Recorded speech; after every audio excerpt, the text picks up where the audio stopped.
I watched my wife cradle her growing belly at our Labor Day barbecue, tears of joy streaming down her face as she told our family about our miracle baby. But hidden in my truck was the silicone pregnancy belly I'd found in our garage, and in my phone was proof she'd already sold our house to her boyfriend for $800,000. What she didn't know was that the ski bum she was scamming owned every major ski resort in Oregon, and I was about to expose her lies to everyone she loved. Before we begin, let me know where you're tuning in from down in the comments, and if you enjoy this story, don't forget to subscribe and turn on notifications so you never miss our next tale. Chapter 1. The first time I saw Claire cry was on our wedding day 17 years ago. Happy tears, she called them, mascara running down her cheeks as she laughed at herself in the church bathroom mirror. "Look at me, Kai," she'd said, dabbing at her face with those rough paper towels. "I'm a mess, and we haven't even said I do yet." I should have paid more attention to how easily she could cry on command, but I'm getting ahead of myself. Let me paint you a picture of what I thought was perfection before the avalanche buried everything I believed was true. My name is Kai Anderson, and until recently, I lived what most people would call a charmed life in Bend, Oregon. Picture this: a comfortable log home nestled against the Cascade Mountains, smoke curling from the chimney on cold mornings, and through the massive windows, a view of Mount Bachelor that could make your heart stop. That was our home, mine, Claire's, and our two daughters, Sadie and Brooke. Winter 2017 was particularly beautiful. I remember one evening in December, the four of us piled on the couch like puppies, watching the snow fall outside while the fire crackled. Sadie, 17 then and already taller than her mother, had her head on my shoulder, still wearing her ski team jacket. Brooke, 15 and full of that teenage fire, was arguing with Claire about whether we should watch a movie or play board games. "Dad always lets you pick the movie," Brooke complained, tossing a pillow at her sister. "That's because I have better taste than you," Sadie shot back, catching the pillow without even looking up from her phone. Claire laughed, that genuine belly laugh I fell in love with all those years ago. "How about we compromise, Kai, you decide?" They all looked at me, and in that moment, with the snow falling and my family safe and warm around me, I thought I was the luckiest man alive. "Hot chocolate first," I declared. "Then Brooke picks the movie, but Sadie gets veto power if it's terrible." "Deal," they said in unison, and Claire kissed my cheek. "You're too good at this dad thing," she whispered. If only she knew how good I really was at keeping things balanced. At keeping secrets. See, there's something about me that even Claire didn't know, something I'd kept locked away for our entire marriage. While she thought I was just another ski bum instructor making 40 grand a year teaching tourists how to pizza and French fry down the bunny slopes, I was actually sitting on an empire worth $3.1 billion. Cascade Mountain Resorts.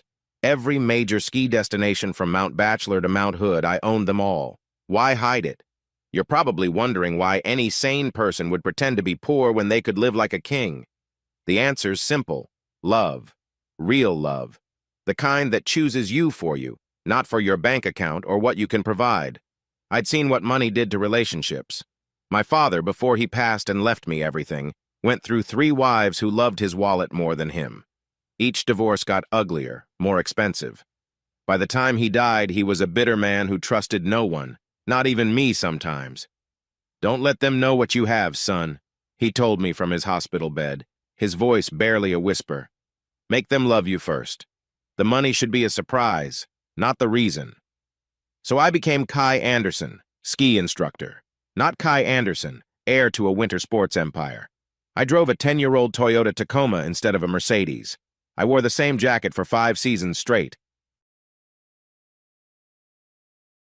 I brought home a regular paycheck and watched Claire manage our finances, proud of every dollar she saved, every smart investment she made with her real estate commissions. And Claire?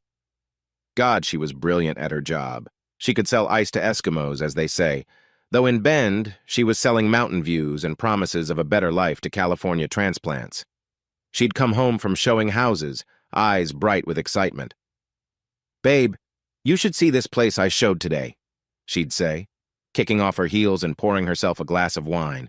4 bedrooms, 3 baths, and a kitchen that would make Gordon Ramsay weep, listed at $1.8 million.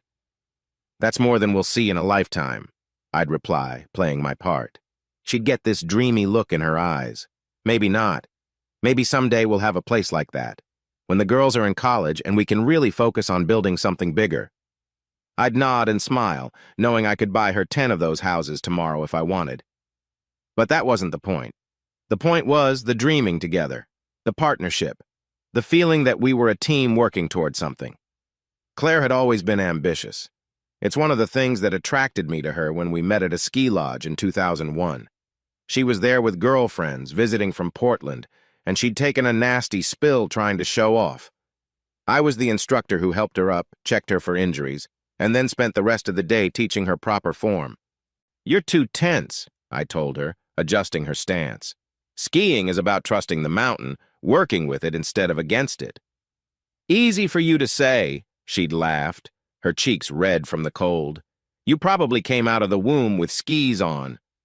"Actually, I was born in August. Very disappointing for my parents." She'd laughed so hard she fell again, and this time when I helped her up, she held my hand a second longer than necessary. We were married 18 months later. A small ceremony, just family and close friends. Claire wore her grandmother's dress, altered to fit her perfectly. She'd wanted something bigger, fancier, but understood when I explained my family situation was complicated, and I preferred to keep things simple. "I'm marrying you, not your family drama," she'd said, kissing me. "We'll make our own traditions." And we did. Every winter, we'd take the girls up to Bachelor for the first snow of the season. I'd teach them new techniques while Claire cheered from the lodge, hot chocolate in hand. Summers were for camping and hiking. Falls were for apple picking and preparing for the holidays. Springs were for planning and dreaming about what came next. I taught Sadie to ski when she was 3, her tiny legs barely able to hold her up. By 17, she was racing competitively, had scouts from colleges watching her. Brooke took longer to find her rhythm, but had a natural fearlessness that reminded me of myself at that age. "Dad, watch this!" Brooke would yell before attempting some ridiculous jump that would give Claire a heart attack. "Kai, tell her to be careful," Claire would say, gripping my arm. "She's fine," I'd assure her. "She's got good instincts." "She's got your recklessness, you mean."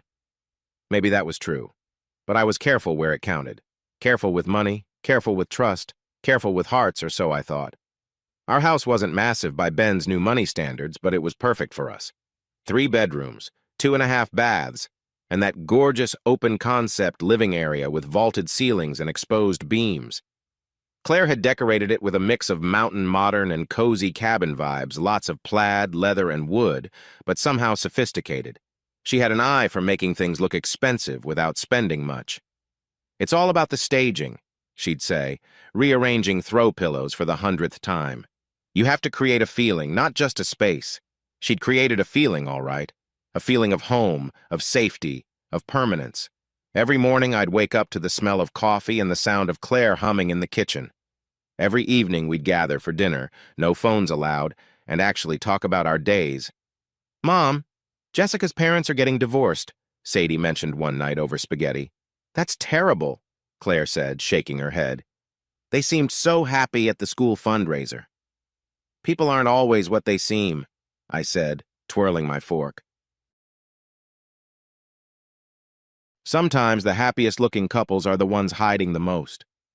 Claire reached over and squeezed my hand. Good thing we don't hide anything from each other. I squeezed back, the weight of my secret pressing down like fresh snow on a weak roof. But here's the thing about secrets, they're not always bad. My secret was born from love, from wanting to be chosen for myself, not my money. I'd seen too many marriages in the ski resort world that were purely transactional. Trophy wives with wandering eyes, husbands who traded in for younger models every decade. That wasn't what I wanted. I wanted what my parents had before my mother died: real partnership, genuine affection, shared dreams. And for 16 years, I thought I had it. Claire would surprise me at work sometimes, showing up at the ski school with lunch. "Can't have my man teaching on an empty stomach," she'd say, handing me a sandwich and soup from our favorite deli. The other instructors would tease me about being whipped, but I didn't care. I loved that she thought about me during her day, that she took time from showing million-dollar homes to bring me a $12 lunch. "You know you don't have to do this," I'd tell her. "I know. I want to." Those 3 words, "I want to," meant everything. She wanted to take care of me, wanted to be there, wanted us. Or so I believed. Looking back now, there were signs, little cracks in the ice that I should have noticed. Like that night in January 2017, one of those perfect snowy evenings I mentioned.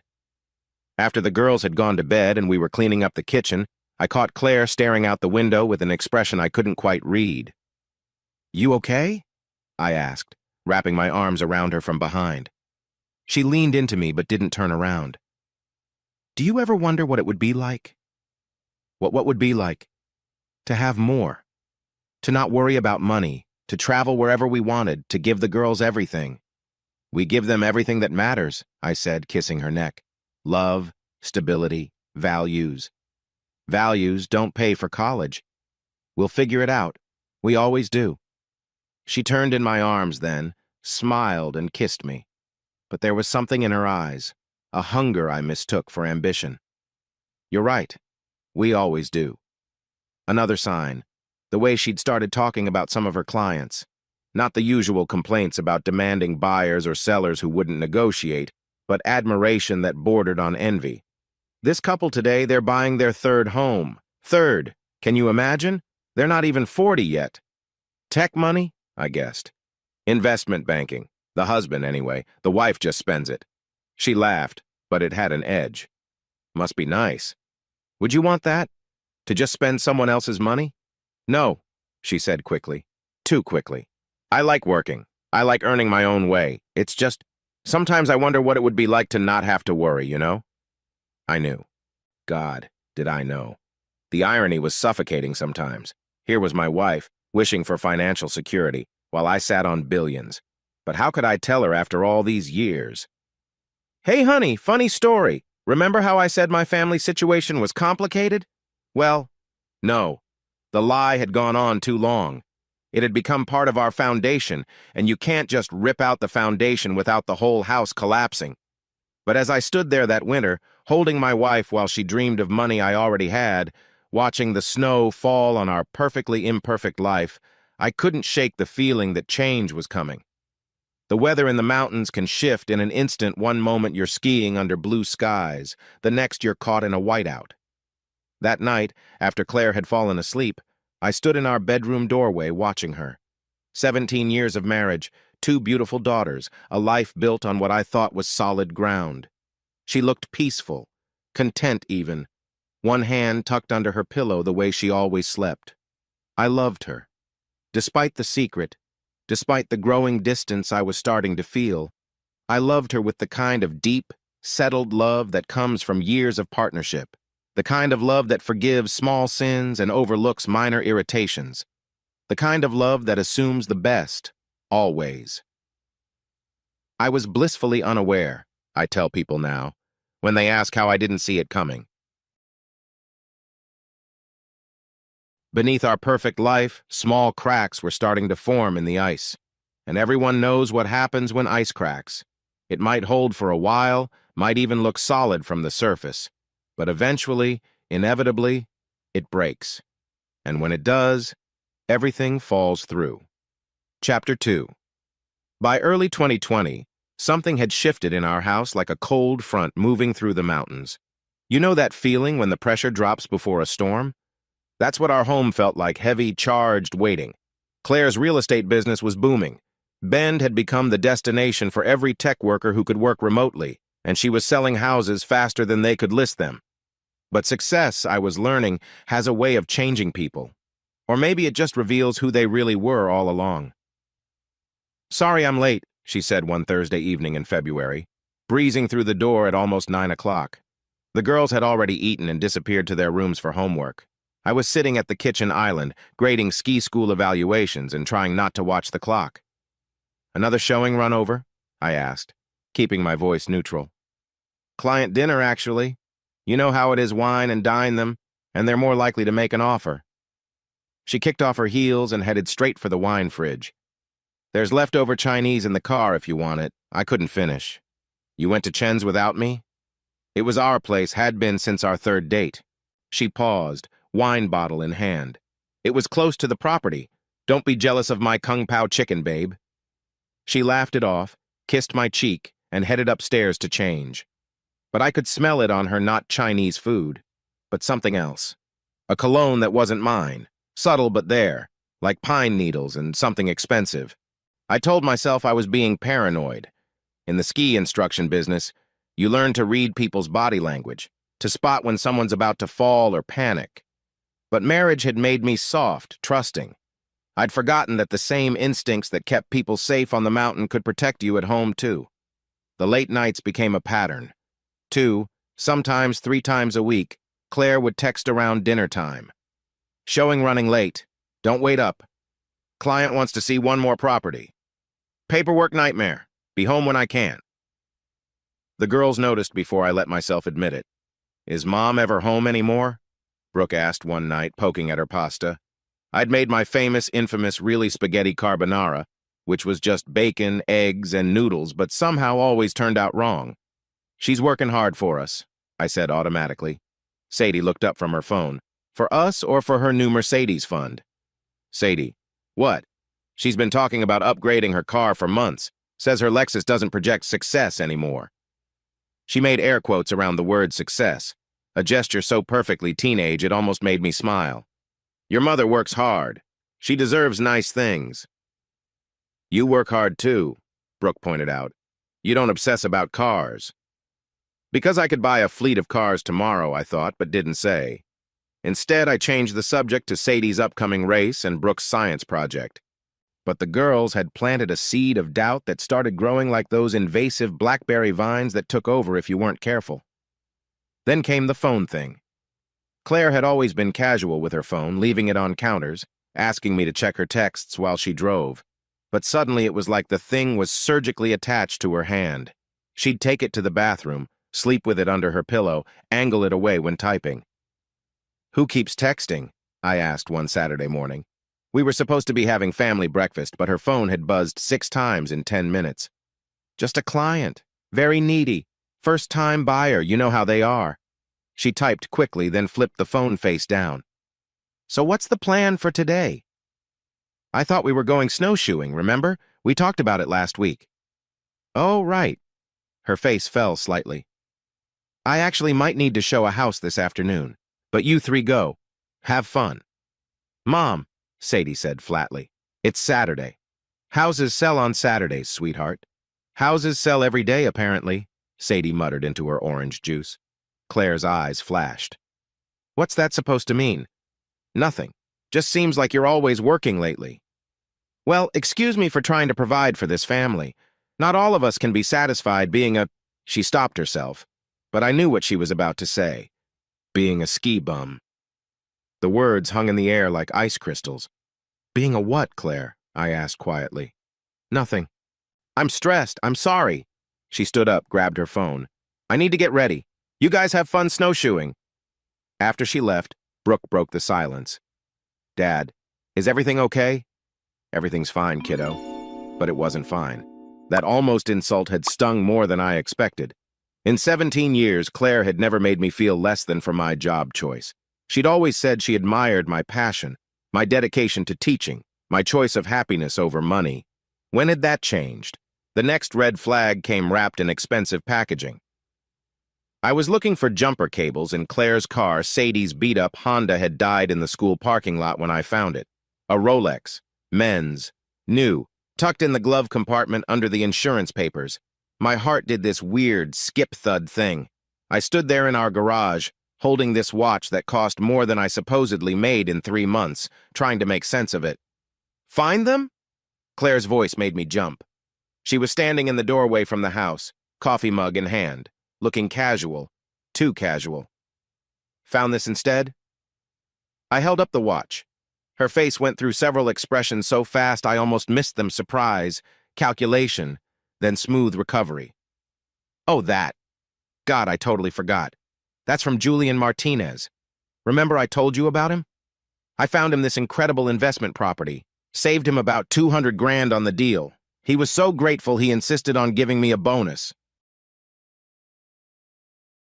I thought it was too much, but he wouldn't take no for an answer. A Rolex, as a thank you gift. I know, right? Crazy. I was going to sell it, put the money toward the girls' college funds. It sounded plausible. Rich people did weird things with their money. But something about her explanation felt rehearsed, like she'd been preparing it just in case. Why was it hidden in your glove compartment? Hidden?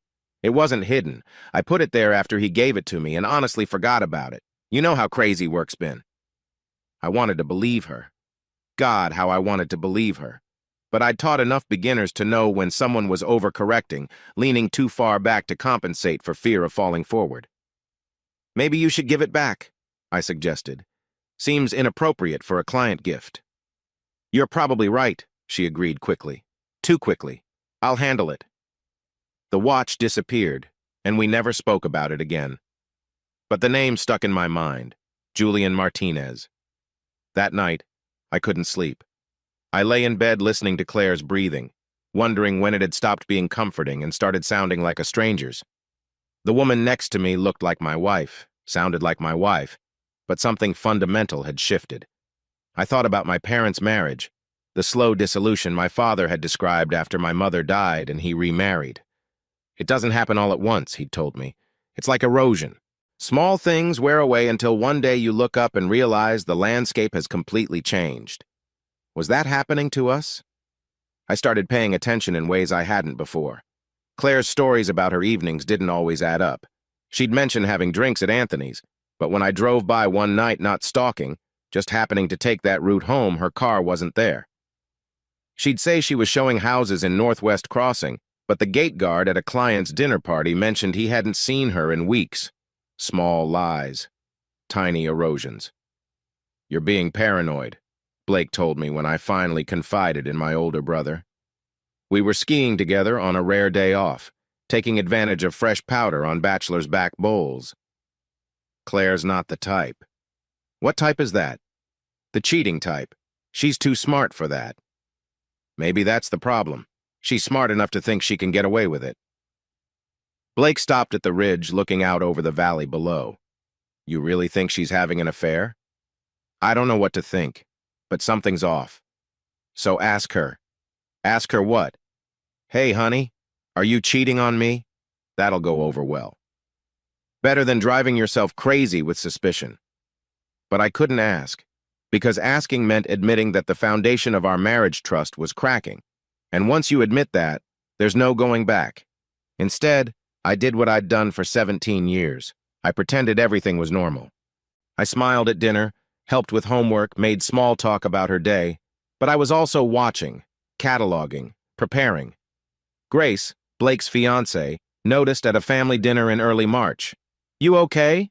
She asked, finding me on the deck while everyone else was inside playing board games. You seem distracted. Grace was a nurse, trained to spot when something was wrong. There was no point lying to her. Claire's been different lately. Different how? I told her about the late nights, the phone secrecy, the watch. She listened without interrupting, then sighed. Want my professional opinion or my friend opinion? Both. Professionally, the behavior changes you're describing are consistent with someone hiding something. Friend opinion? Trust your gut. It's usually right. My gut says my wife is lying to me. Then you need to find out why. That night, driving home, I made a decision. I wouldn't confront Claire yet, but I wouldn't ignore the signs either. I'd watch, wait, and prepare for whatever storm was building. When I got home, Claire was already in bed, facing away from me. I stood in the doorway, remembering all the nights I'd come home to find her reading, waiting up to tell me about her day. When had she stopped waiting up? How was dinner? She asked without turning around. Good. Your parents say hi. That's nice. Silence stretched between us, filled with all the things we weren't saying. Claire? I love you. A pause. Too long. Love you too. But it sounded automatic, reflexive, like saying fine when someone asks how you are. The words were right, but the feeling behind them was gone, evaporated like morning mist on the mountain. I got into bed, careful not to touch her, and stared at the ceiling. Outside, wind rattled the windows, a storm coming in from the Pacific. By morning, there would be fresh snow, covering all the tracks from today. But some tracks can't be covered. Some paths once taken can't be unwalked. I thought about the expensive watch, the late nights, the way she'd almost called me a ski bum. Each piece by itself meant nothing. Together they formed a pattern I didn't want to see but couldn't ignore. I attributed it to work stress, I would tell people later, to anything but the truth. Because the truth was terrifying. The truth meant that everything I'd built my life on, love, trust, partnership, might be as false as the identity I'd created. The irony wasn't lost on me. Here I was, lying about who I was, angry that my wife might be lying too. But my lie was meant to protect us, to ensure real love. What was Claire's lie protecting? As I finally drifted off to sleep, one thought kept circling. The first flakes of distrust had fallen, and in the mountains, the first flakes were always just the beginning. The real storm was still building, gathering strength in the clouds. I just didn't know how soon it would hit, or how much it would bury when it did. Chapter 3. The GPS dot on my phone showed Claire's SUV parked at the River House Hotel, not Anthony's restaurant where she said she'd be having a client dinner. It was December 3rd, 2020, 9:47 p.m. I know the exact time because I screenshot it, my first piece of real evidence that my wife was lying to me. My hands shook as I sat in my truck in our driveway, staring at that little blue dot on the screen. Blake had suggested it casually a week earlier. You know you can share locations on your phones, right? For safety. Lots of couples do it. Claire had agreed without hesitation. Great idea, especially with me showing houses in remote areas sometimes. Her easy agreement had actually made me feel guilty for doubting her.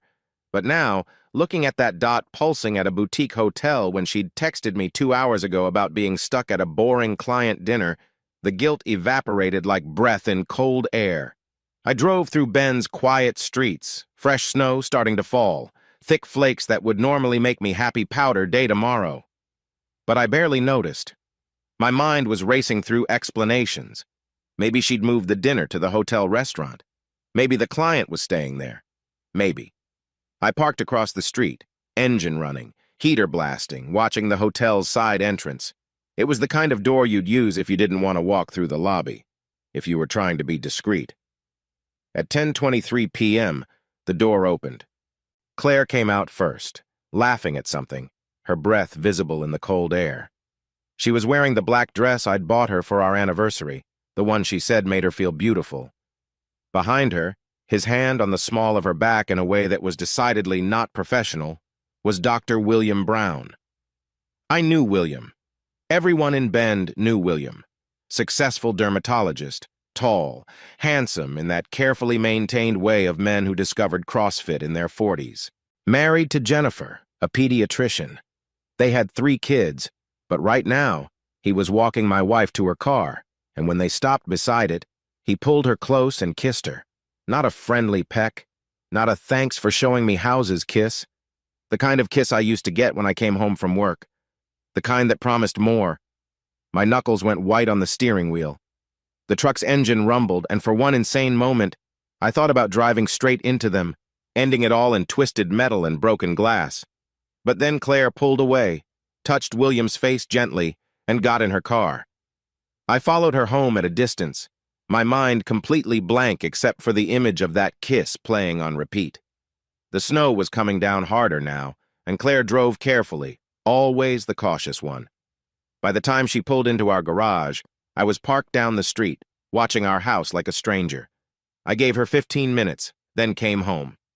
"Hey, babe," she called from the kitchen already in pajamas, making tea like it was any other night. "Roads are getting bad out there." "Yeah," I managed, hanging up my coat slowly, trying to remember how to act normal. "How was dinner?" "Oh, you know, boring. Client wanted to talk about every single house in Bend before making a decision. I swear some people just like wasting time." She said it so easily, so naturally. If I hadn't just seen her with William, I would have believed every word. Hell, I wanted to believe her even knowing it was lies. "Who was the client?" I asked, pouring myself water I didn't want just to have something to do with my hands. "New couple from California. You wouldn't know them." She yawned, stretched. "I'm exhausted. Coming to bed? In a bit. Want to check the weather for tomorrow's lessons?" She kissed my cheek, the same lips that had just been on William Brown, and headed upstairs. I stood in our kitchen in the house we'd built our life in, and felt everything familiar become foreign. The next 3 days were torture.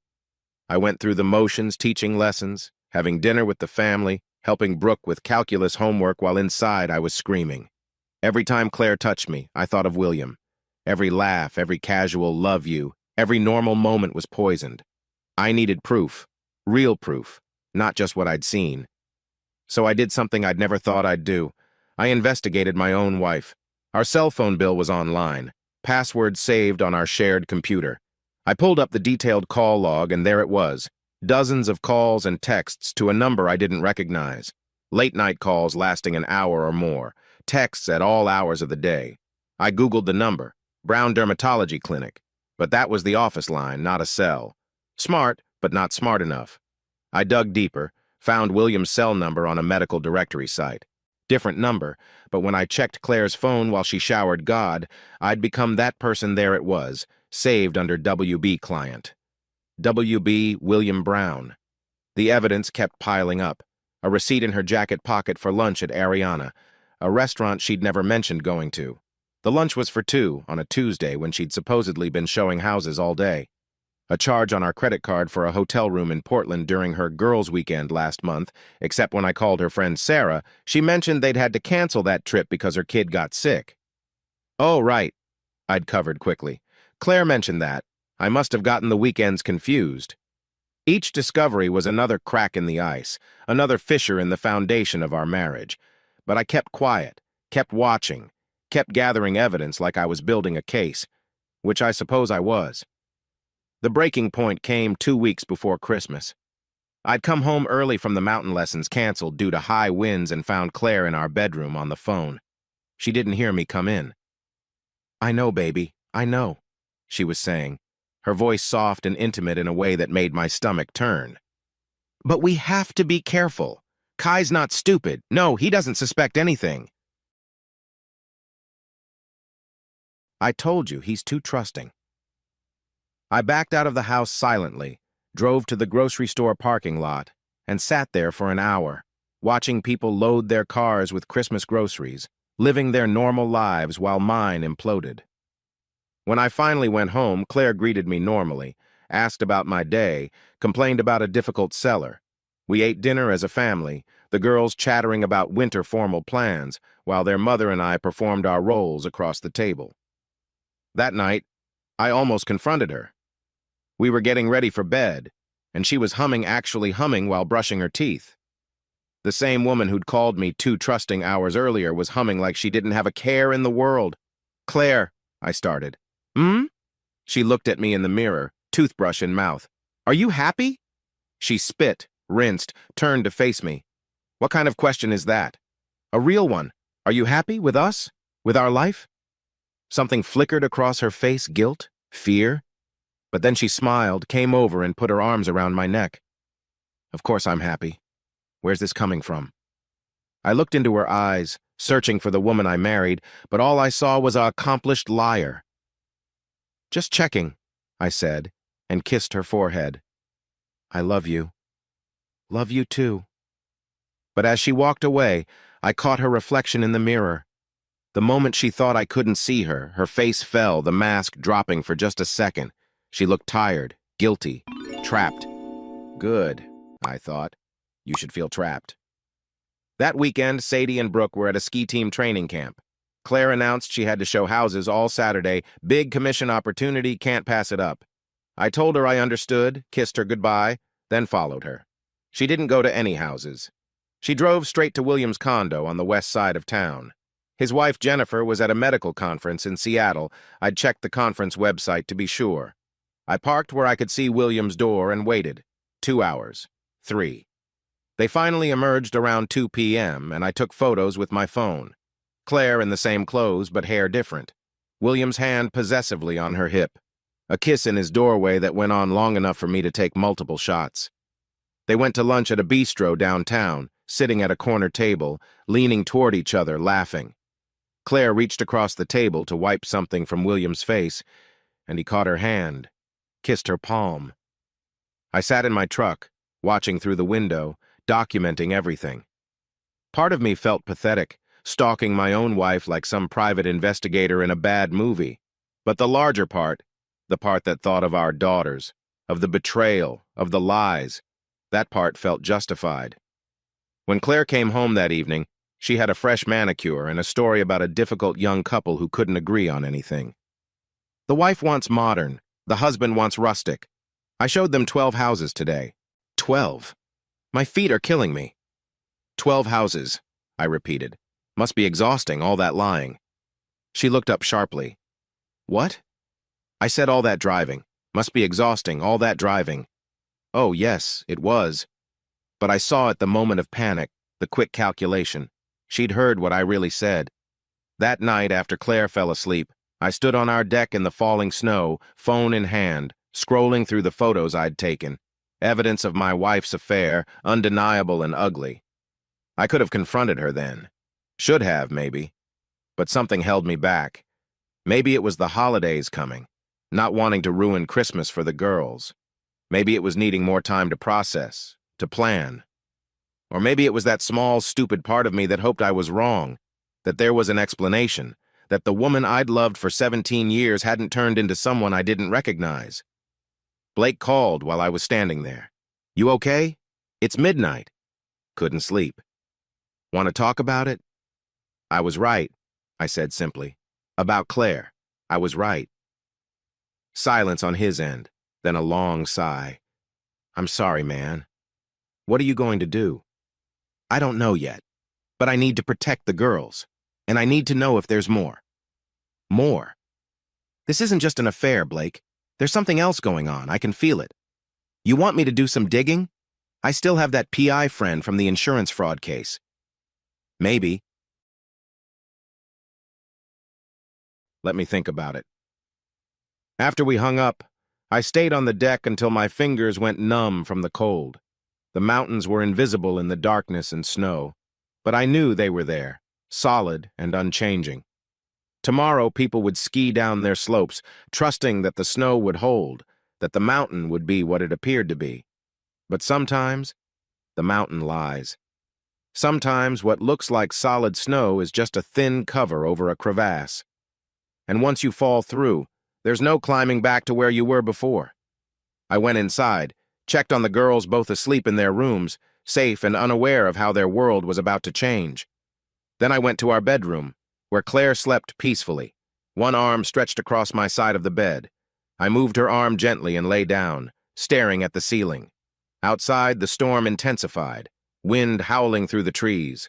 By morning, there would be 2 feet of fresh snow, covering everything, making it all look clean and new. But I knew what was underneath. I'd seen it with my own eyes, documented it with my camera. The bitter chill of betrayal had settled into my bones, and no amount of fresh snow could cover that. Chapter 4. Living with someone who's betrayed you is like skiing on an avalanche-prone slope. Every moment, you're hyper-aware of the danger, listening for that telltale crack that means everything's about to slide. But you keep going, keep your weight balanced, keep moving forward because stopping might trigger the very disaster you're trying to avoid. That's how I spent the final weeks of 2020 and the early days of 2021 balanced on the edge of catastrophe, pretending everything was normal while documenting Claire's deception. You seem tense lately, Claire observed one morning over breakfast. It was 2 days after I'd photographed her with William, and maintaining normalcy felt like holding a plank position indefinitely. Just worried about the season, I lied, spreading jam on toast I had no intention of eating. Bookings are down with COVID restrictions. Maybe you should look into that management position at the resort, she suggested, scrolling through her phone. Rick mentioned they're looking for someone to run the ski school program. Rick. My general manager at Bachelor, though Claire didn't know he reported to me. The irony of my wife suggesting I apply for a job at my own company would have been funny if it weren't so sad. I'll think about it, I said. Sadie looked up from her cereal. Since when do you want Dad to change jobs, Mom? You always said you loved that he did what made him happy.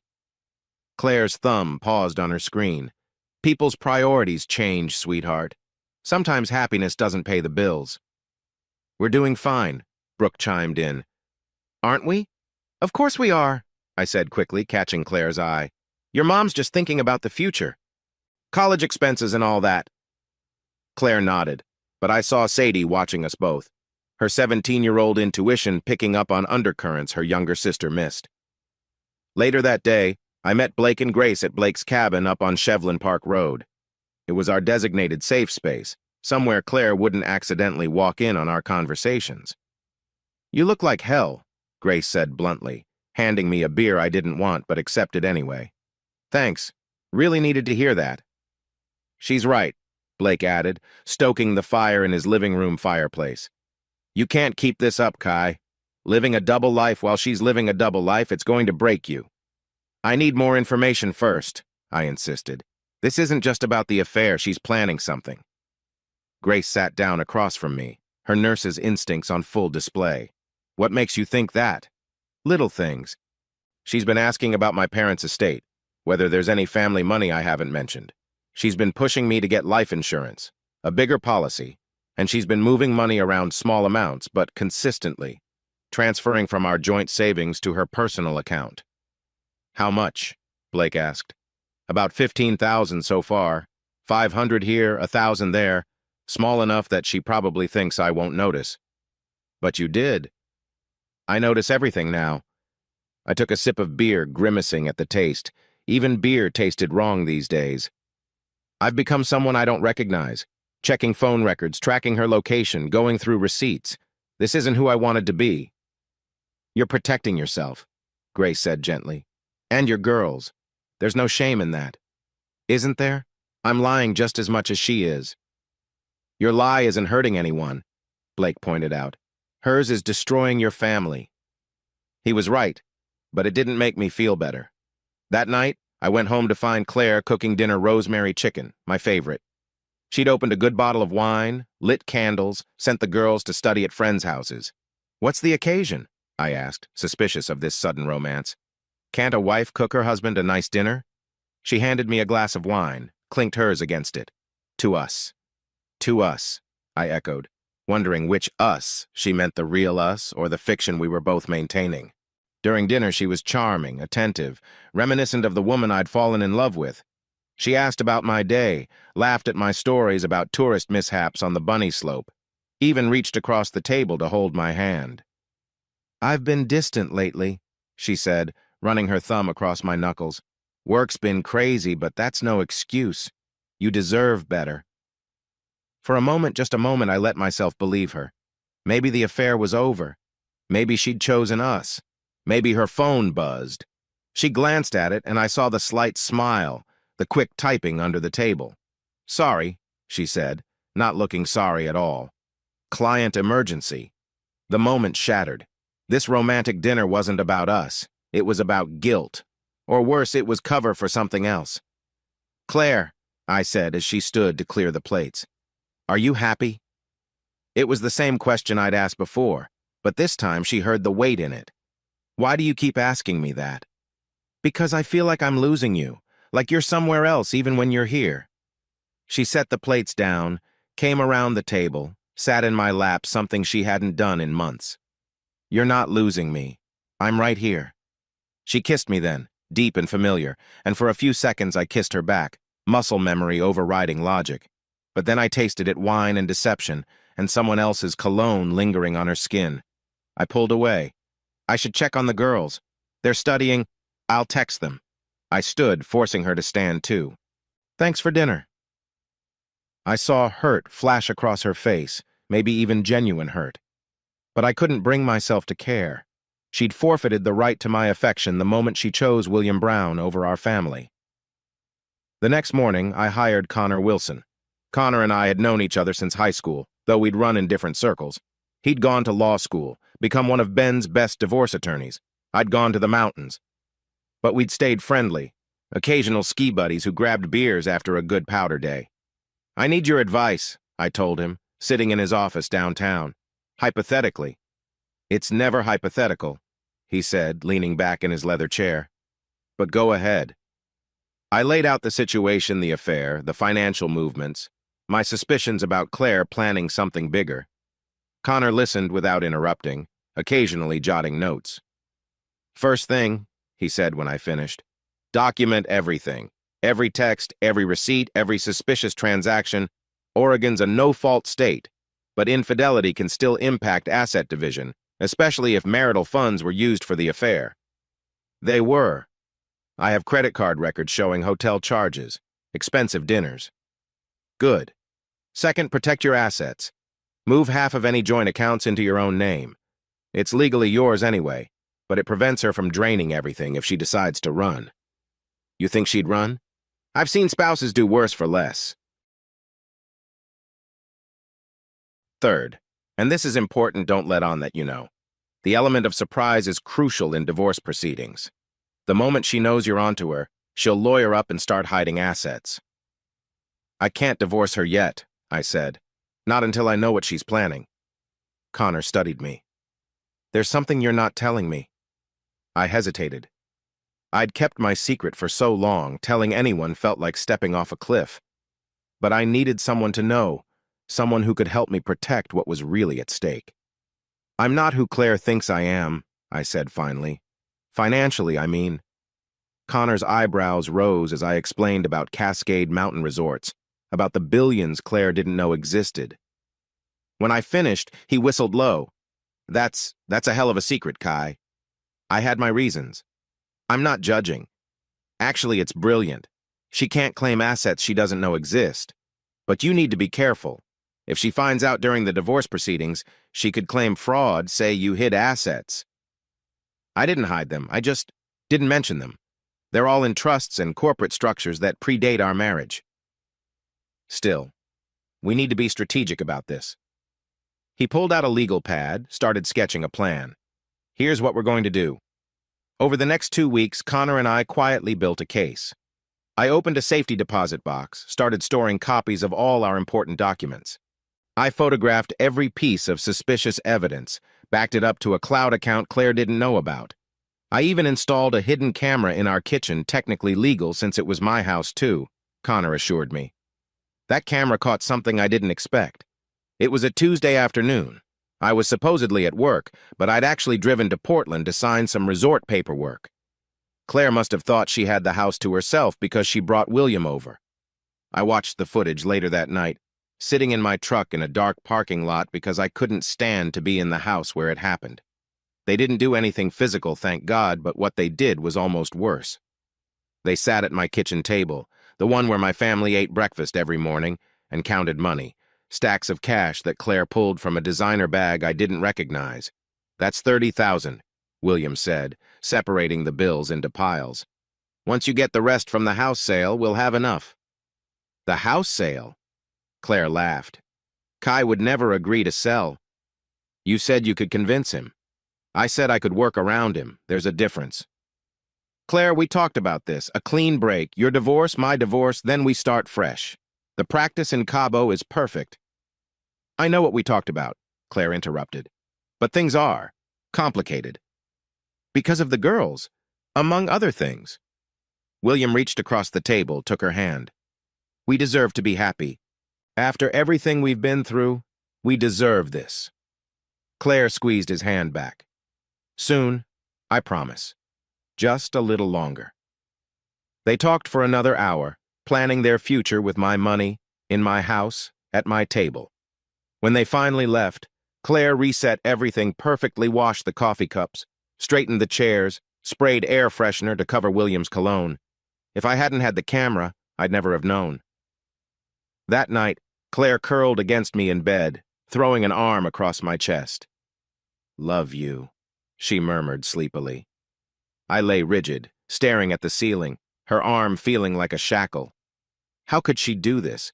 How could she lie next to me, tell me she loved me, while planning to steal everything and run away with another man? "Kai?" She lifted her head, looked at me in the darkness. "You okay?" "Fine. Just thinking." "About what?" "About how you sat at our kitchen table planning to destroy our family. About how you've turned our home into a stage for your deception. About how I want to show you the footage and watch your face crumble."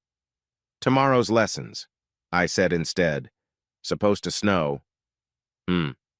She settled back against me. "You worry too much." Within minutes, her breathing deepened into sleep. But I lay awake for hours, her betrayal playing on repeat in my mind. She wasn't just having an affair, she was planning to dismantle our entire life, piece by piece, and leave me with nothing. Except she didn't know about the empire beneath the snow. She didn't know that the ski bum she was planning to rob was worth more than she could imagine. And she didn't know that I was documenting every single betrayal, building an avalanche of evidence that would bury her when the time came. The thought should have made me feel powerful, in control. Instead, I just felt tired. Tired of pretending. Tired of lying. Tired of living with someone who looked like my wife but had become a stranger. But I wasn't done yet. Claire had mentioned the house sale, working around me. What did that mean? What was she planning? I needed to find out. And I needed to protect my daughters from whatever storm their mother was about to unleash. As Claire shifted in her sleep, murmuring something I couldn't make out, I made a decision. No more passive observation. It was time to start actively preparing for war, because that's what this had become, a war. And in war, the only thing that matters is protecting what you love and destroying what threatens it. Claire had drawn first blood, but I would make sure I drew last.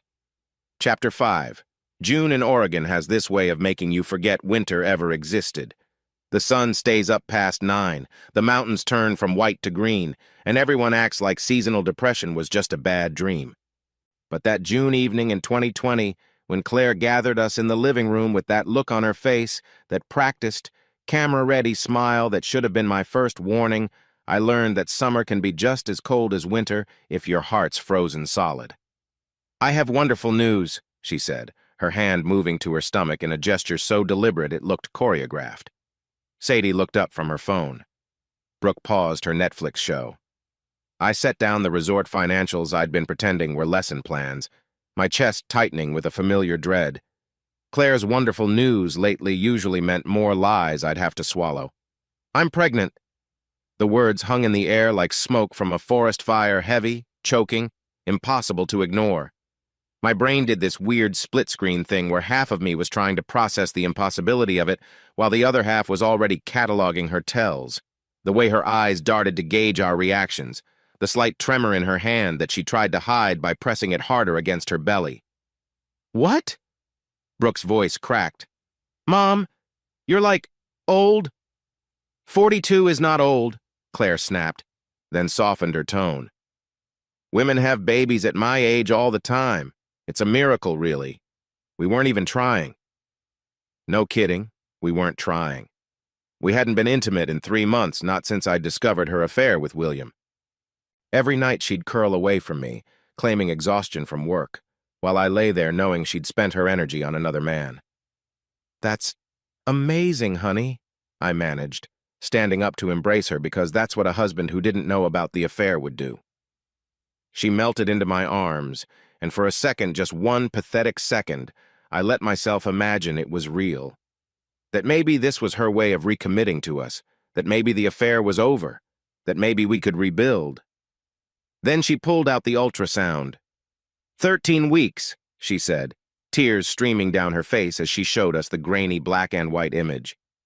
"I wanted to be sure before I told you all. After my age, you know, there are risks."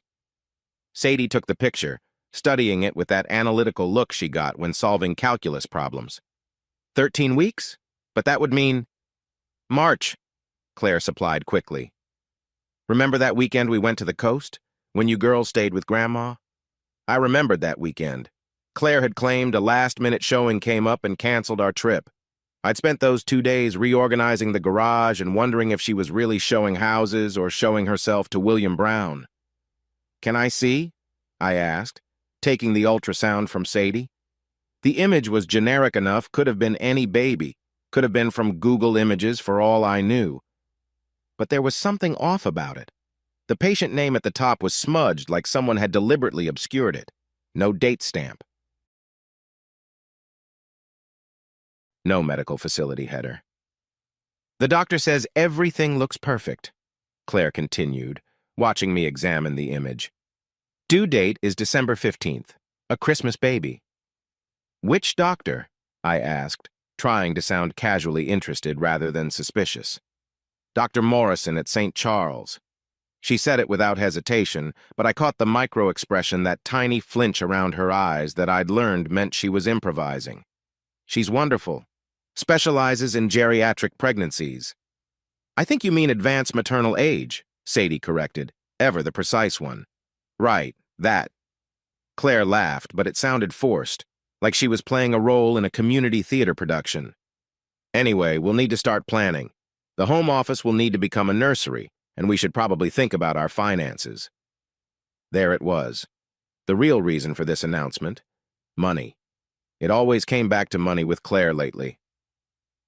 I can take on more private lessons, I offered, playing along. Maybe look into that management position Rick mentioned.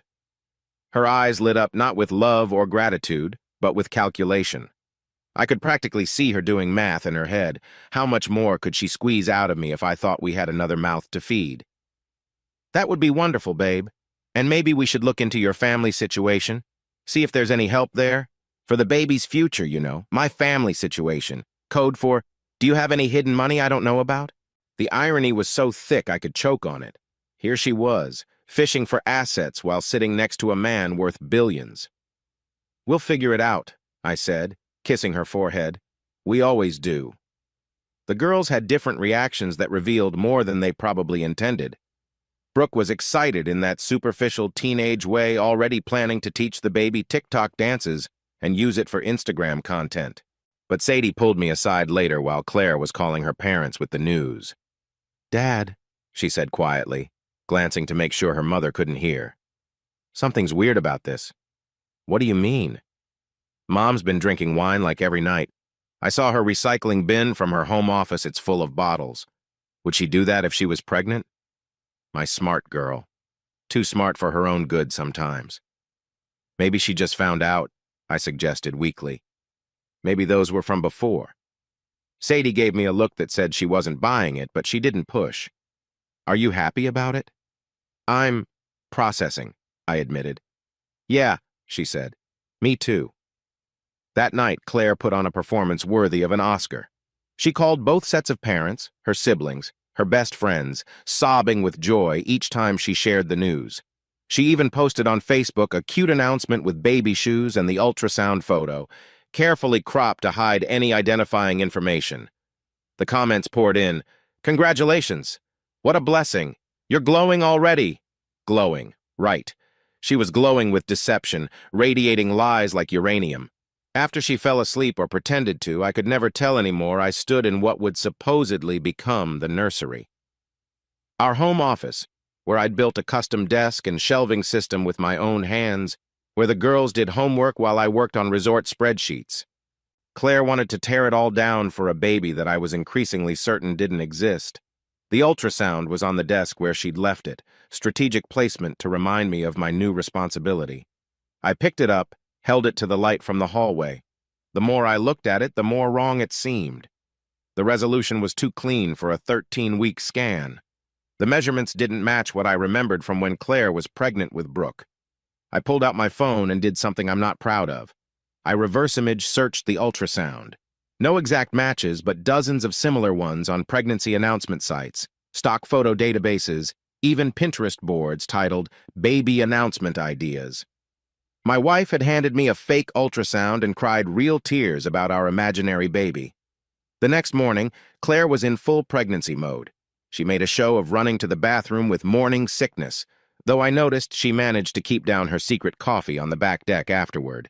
She wore a loose dress that suggested a bump that wasn't there, her hand constantly floating to her still flat stomach. We should tell people at work, she said over breakfast. I'll need to adjust my showing schedule soon. Can't be on my feet all day in my condition.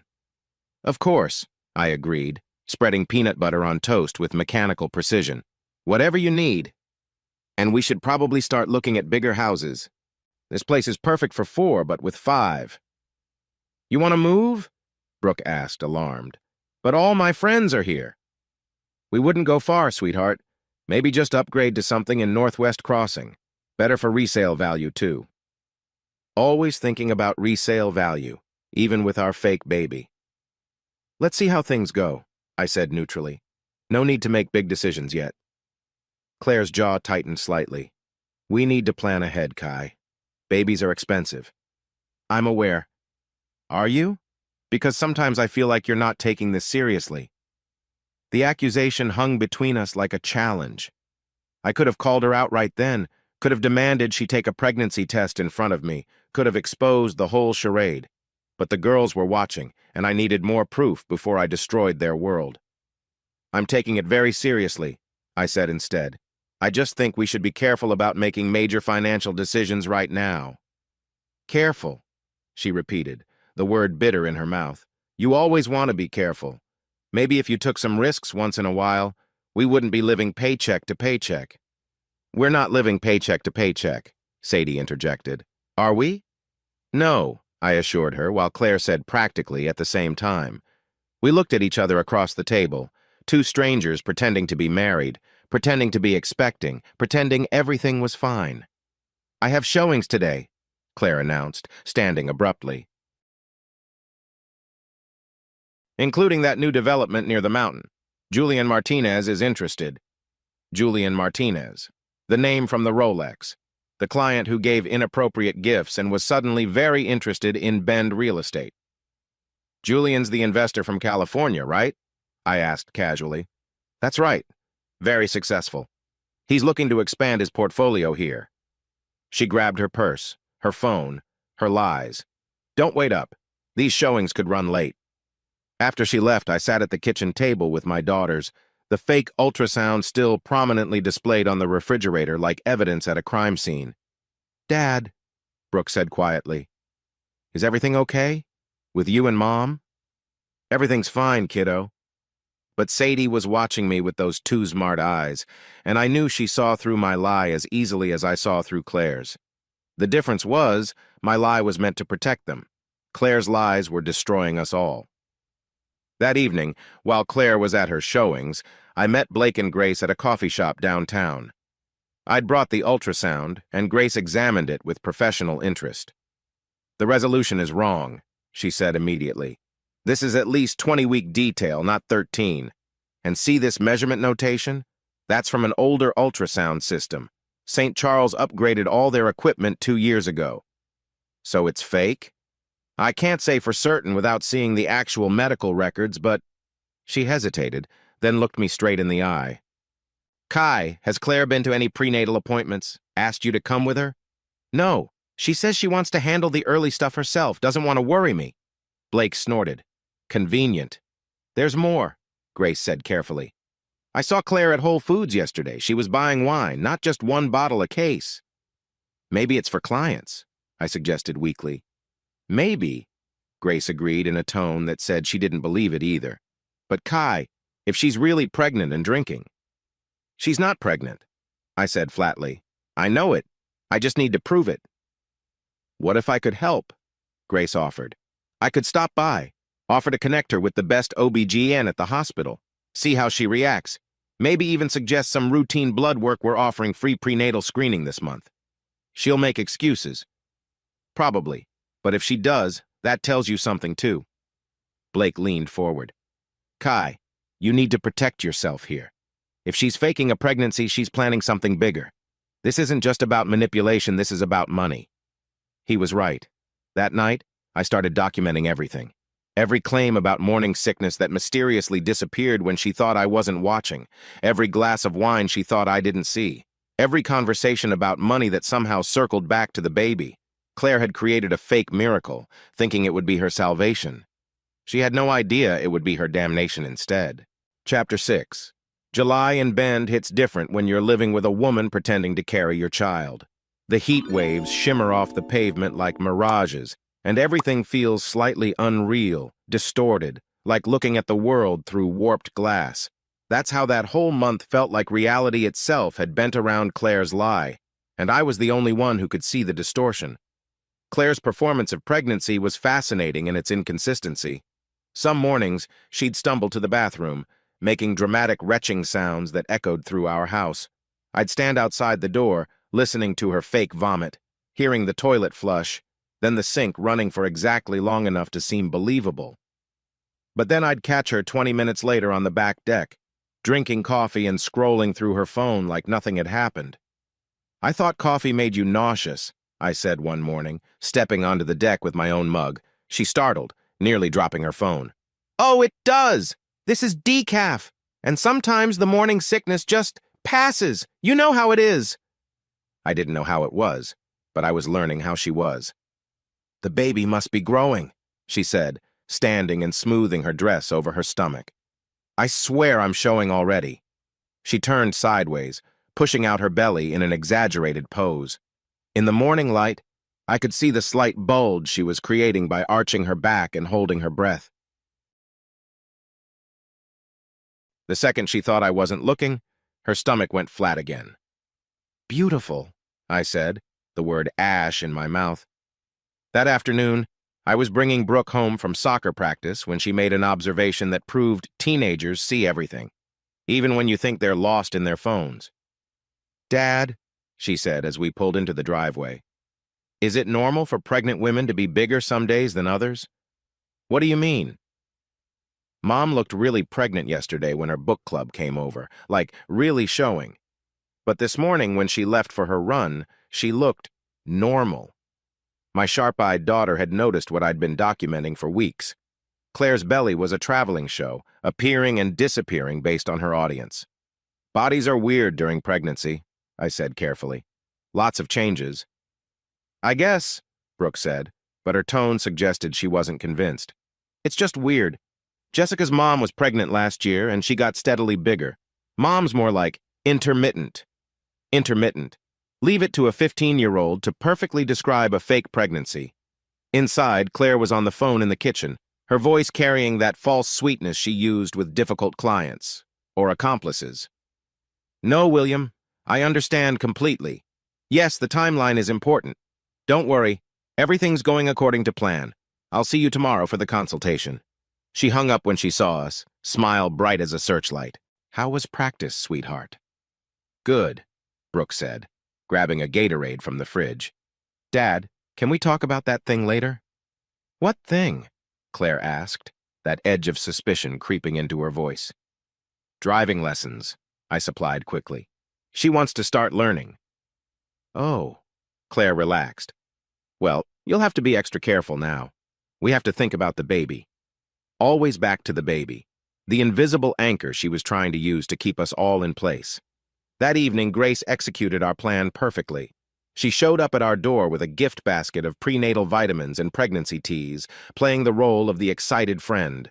Claire, you look amazing. Pregnancy suits you, Claire preened, one hand on her mysteriously absent bump. Thank you. I feel wonderful. A little tired, but wonderful. You know, we just started a new program at St. Charles, Grace said, settling onto our couch like she had all the time in the world. Free comprehensive prenatal screening for all expectant mothers, blood work, genetic testing, the works. I could get you in tomorrow if you'd like. I watched Claire's face cycle through emotions like a slot machine looking for the right combination. Oh, that's so kind, but I already have an OB/GYN. Dr. Morrison. Morrison? Grace frowned. I don't know a Dr. Morrison at St. Charles. She's private practice, Claire said quickly. Very exclusive. Interesting. I thought I knew all the OB/GYNs in town. Where's her office? Over by. You know, I always just GPS it. Pregnancy brain. Claire laughed, the sound sharp as breaking glass. But I appreciate the offer. Maybe later in the pregnancy. The screening is most effective in the first trimester, Grace pressed gently. Especially at your age, advanced maternal age can mean higher risks. I'm aware of the risks, Claire said, her smile hardening. But thank you for your concern. Grace stayed another 20 minutes, chatting about pregnancy, babies, asking innocent questions that Claire deflected with increasing desperation. When she finally left, Claire turned on me. Your brother's girlfriend is very nosy. She's a nurse. She's trying to help. I don't need help. I have a doctor. Dr. Morrison. Yes. What's her first name? What? Dr. Morrison. What's her first name? Claire stared at me for a long moment. Rebecca. Dr. Rebecca Morrison. Why the interrogation? Just curious. Thought maybe I'd come to the next appointment with you. They're not allowing partners right now. COVID restrictions. Always an excuse. Always a deflection. Always a lie. 2 days later, I called every OBGYN practice in Central Oregon. No Dr. Morrison, no Rebecca Morrison. I even checked the state medical board. Nothing. My wife had invented a doctor to go with her invented pregnancy. But the real revelation came courtesy of Sadie, my unexpected detective. She was cleaning out the garage to make space for baby stuff when she found it a box shoved high on a shelf behind old camping gear. "Dad," she called, her voice strange. "You need to see this." I found her standing on a ladder, holding a white box with a look of complete confusion on her face. "What is it?" She climbed down and handed it to me. I don't understand." I opened the box. Inside, nestled in tissue paper like some bizarre gift, was a silicone pregnancy belly, complete with straps, the kind actors use in movies or crazy people use to fake pregnancies. My hands shook as I lifted it out. It was high quality, expensive. The color matched Claire's skin tone perfectly. This wasn't an impulse buy. This was planned. "Dad," Sadie's voice was small. "Is Mom?" "I don't know what this is," I lied, shoving it back in the box. "Maybe from an old Halloween costume." "Dad, stop. I'm not stupid. Mom's faking it, isn't she? The pregnancy?" I looked at my 17-year-old daughter, saw the hurt and confusion in her eyes, and made a decision. "I think so. Yes." "Why would she do that?" "I don't know, baby, but I'm going to find out." "Is this why you and Mom have been so weird lately?" "It's complicated." "It's not that complicated," Sadie said, suddenly angry. "She's lying to us about a baby. That's sick, Dad. That's really sick." "Don't tell Brooke yet, please. Let me handle this." "Handle it how?" "I'm working on it." Sadie nodded, but I could see the trust fracturing in her eyes. Not trust in me, but trust in the world making sense, in mothers being honest, in families being real. That night, I hid the belly in my truck, evidence for the case I was building. Claire never mentioned it was missing, which told me she had backups. Of course she did. She'd thought of everything. Except she hadn't thought of Grace's blood test. Grace called me the next day with the results from the lab. She'd managed to convince Claire to give blood by showing up at the house with a mobile lab tech, claiming it was routine testing for all women in the neighborhood due to water quality concerns. Claire couldn't refuse without looking suspicious. "Kai," Grace's voice was grim. "HCG levels are 0. She's definitely not pregnant. Never was." I sat in my truck outside the ski school, engine off, staring at the mountains. 0 HCG, 0 baby. 0 truth left in my marriage. "You're sure?" "Completely sure. I ran it twice to be certain." "Kai, she's been taking something, though. Her hormone levels are off elevated estrogen. Progesterone supplements, maybe. She's trying to mimic pregnancy symptoms." Jesus Christ. "What are you going to do?" "I don't know yet, but I did know. I was going to wait. I was going to watch. I was going to let Claire dig her hole deeper and deeper until she couldn't climb out." That evening, Claire made an announcement at dinner. "I've been thinking," she said, cutting her steak into precise little pieces. "With the baby coming, maybe we should consider selling the house." "What?" Brooke dropped her fork. "Mom, no. Just hear me out. This place is worth a lot now. The market's hot. We could sell, rent something smaller for a while, bank the profit for the baby's future." "Absolutely not," I said firmly. Claire's eyes flashed. "We need to be practical, Kai. Babies are expensive. So is rent. We're not selling our home. Our home that we can barely afford? We afford it fine, because I work myself to death selling houses while you play in the snow." There it was, the contempt she'd been hiding, spilling out like toxic waste. "Mom," Sadie snapped. "Dad works hard, too." "Does he? Because from where I'm sitting, I'm the one thinking about our future. I'm the one planning for this baby." "What baby?" Sadie said quietly. The table went silent. Claire's face went white, then red. "What do you mean, what baby? This baby." She put her hand on her flat stomach. "The baby that makes you sick in the morning but not at night? The baby that makes you bigger some days and smaller others? That baby?" "Sadie," I warned, but she was done being quiet. "We know, Mom. We're not idiots." Claire stood up so fast her chair fell backward. How dare you? How dare you question me? I'm your mother. Then act like it, Sadie shouted back. Stop lying to us. Claire looked at me, fury and fear warring on her face. You turned them against me. No, Claire, you did that yourself.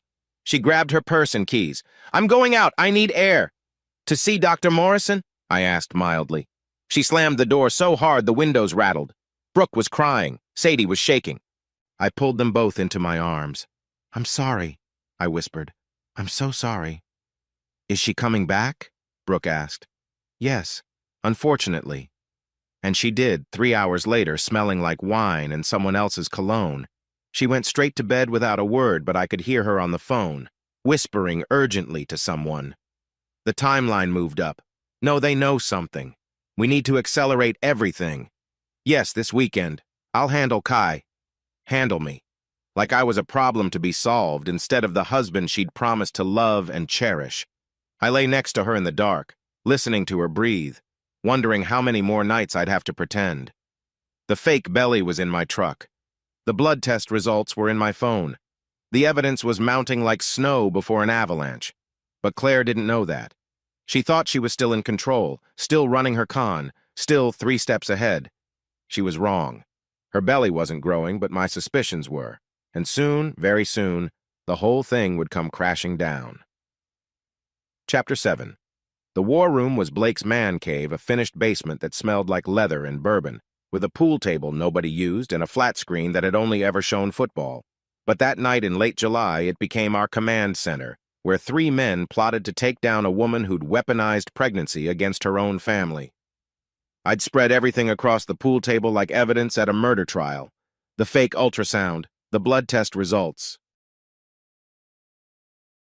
Phone records showing hundreds of calls to William Brown, bank statements with mysterious withdrawals, the silicone belly Sadie had found, credit card charges at hotels when Claire was supposedly at showings. Connor Wilson, my lawyer and friend since high school, whistled low as he examined each piece. This is thorough, he said, picking up the forensic report on the ultrasound Grace had arranged. She really thought she'd get away with this. She still thinks she's getting away with it, Blake said, pouring 3 glasses of whiskey. She doesn't know we know. The pregnancy is just part of it, I said, pointing to the financial records. Look at the pattern. She's been moving money for months. 10,000 here, 5,000 there, always just under the reporting limits. Connor studied the statements. She's building an exit fund, classic preparation for divorce fraud. But why the fake pregnancy? Blake asked. What's that get her? Sympathy, leverage. Maybe she thinks I'll be less likely to fight her if she's pregnant. Or maybe. I pulled up something on my phone. Maybe it's about this. I showed them the screenshot I'd taken of Claire's text to someone, probably William, about accelerating the timeline and securing assets before the 3rd trimester. She's planning to leave, Connor said.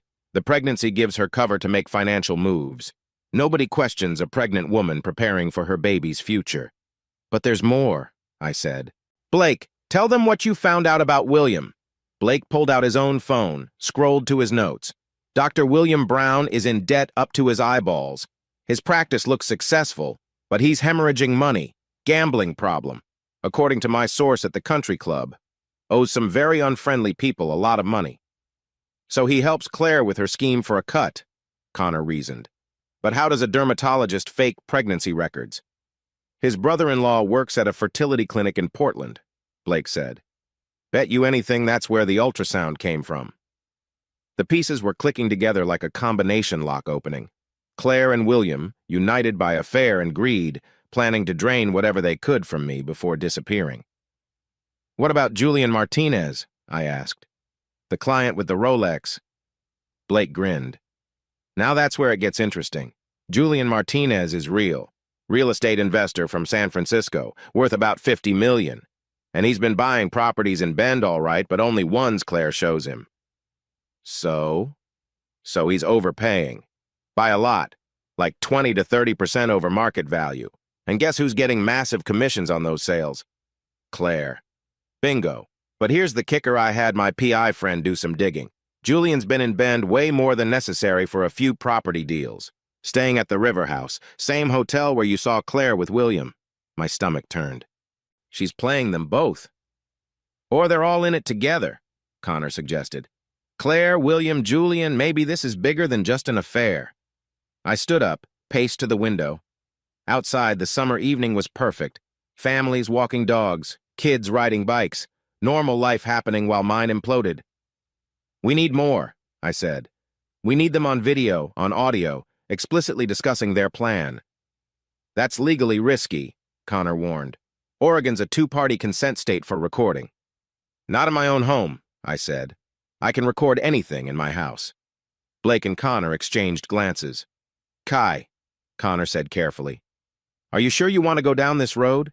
Once you start recording, once you gather all this evidence, there's no going back. Your marriage is over. My marriage ended the moment she put on that fake belly, I said. Now I'm just documenting the autopsy. We spent the next 2 hours planning. Connor would prepare legal documents, freezing assets, filing for emergency custody if needed. Blake would keep digging into Julian Martinez and William Brown, and I would turn my home into a surveillance state. The next day, while Claire was at prenatal yoga, which I'd confirmed didn't exist, Blake helped me install cameras. Nothing fancy, just small wireless ones in the kitchen and living room, linked to my phone. Legal, Connor assured me, since it was my house, too. You sure about this? Blake asked as we tested the feed. She brought William to my house, Blake. She counted money from her scam at my kitchen table. Yeah, I'm sure. The cameras paid off within 48 hours. I was supposedly at work, teaching tourists how to parallel turn, but I'd actually parked down the street, watching the feed on my phone. Claire came home around 2, and she wasn't alone. William Brown followed her in, looking nervous, checking over his shoulder like a character in a bad spy movie. Relax, Claire said, her voice clear through the camera's microphone. Kai's at work until 6. I don't like coming here, William said. It feels wrong. Claire laughed, that cruel sound I'd been hearing more often lately. Now you develop a conscience? After everything we've done? This is different. This is his house. Not for much longer. My hands tightened on my phone. She pulled a bag from the hall closet, one I hadn't seen before, and dumped its contents on my kitchen table. Cash. Stacks of it. 30,000, William said, counting. That's all I could get without raising flags. It's enough for now. Once the house sells, we'll have the rest.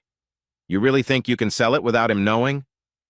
I'm a real estate agent, remember? I know how to handle paperwork. Julian's ready to buy as soon as I give the word. For 800,000? Claire, this place is worth at least 2 million. Which is why we need to move fast. Before Kai figures out what's happening. William pulled her close, kissed her in my kitchen, his hands on her fake pregnancy belly. Soon, baby, he murmured. Soon we'll be in Cabo, starting fresh. The practice is all set up? Ready and waiting? New names, new life, no more debt, no more problems? They talked for another hour, outlining their plan in devastating detail. Fake the pregnancy to justify selling the house for the baby. Use Julian as a buyer at a massive discount in exchange for a cut of the profits. Transfer the money offshore. Disappear before the divorce papers were even filed. What about the girls? William asked at one point. They'll be fine with Kai. He's a good father, I'll give him that. Just a terrible husband. Each word was another nail in her coffin.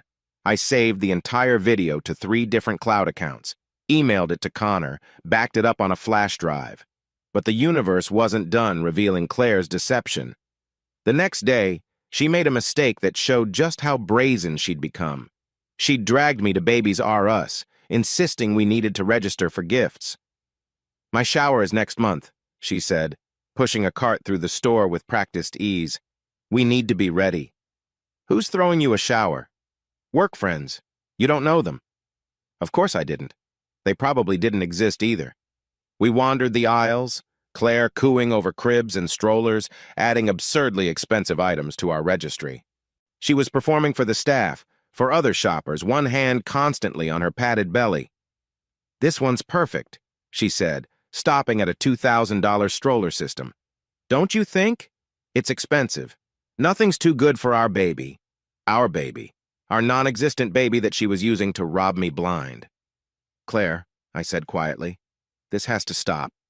She froze. What has to stop? All of it. The lies, the pretending, the, "Are you feeling okay?" she asked loudly, hand on my arm, suddenly concerned. Several shoppers looked our way. "You've been under so much stress. Maybe you should sit down." Masterful. Make me look like the unstable one in public. I smiled tightly and played along, but inside I was done. Done pretending, done enabling, done letting her turn our life into a twisted performance. That night, she modeled maternity clothes she'd bought, talking about the baby's room, about names, about the future she was fabricating one lie at a time.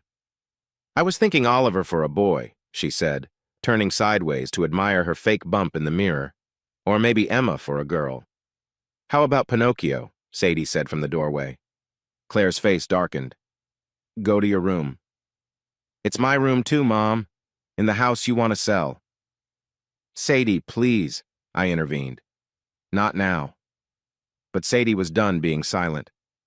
"When then, Dad? When she's sold our home? When she's stolen everything? When she's in Mexico with Dr. Brown?" Claire went white. "What did you say?" "We know about William, Mom."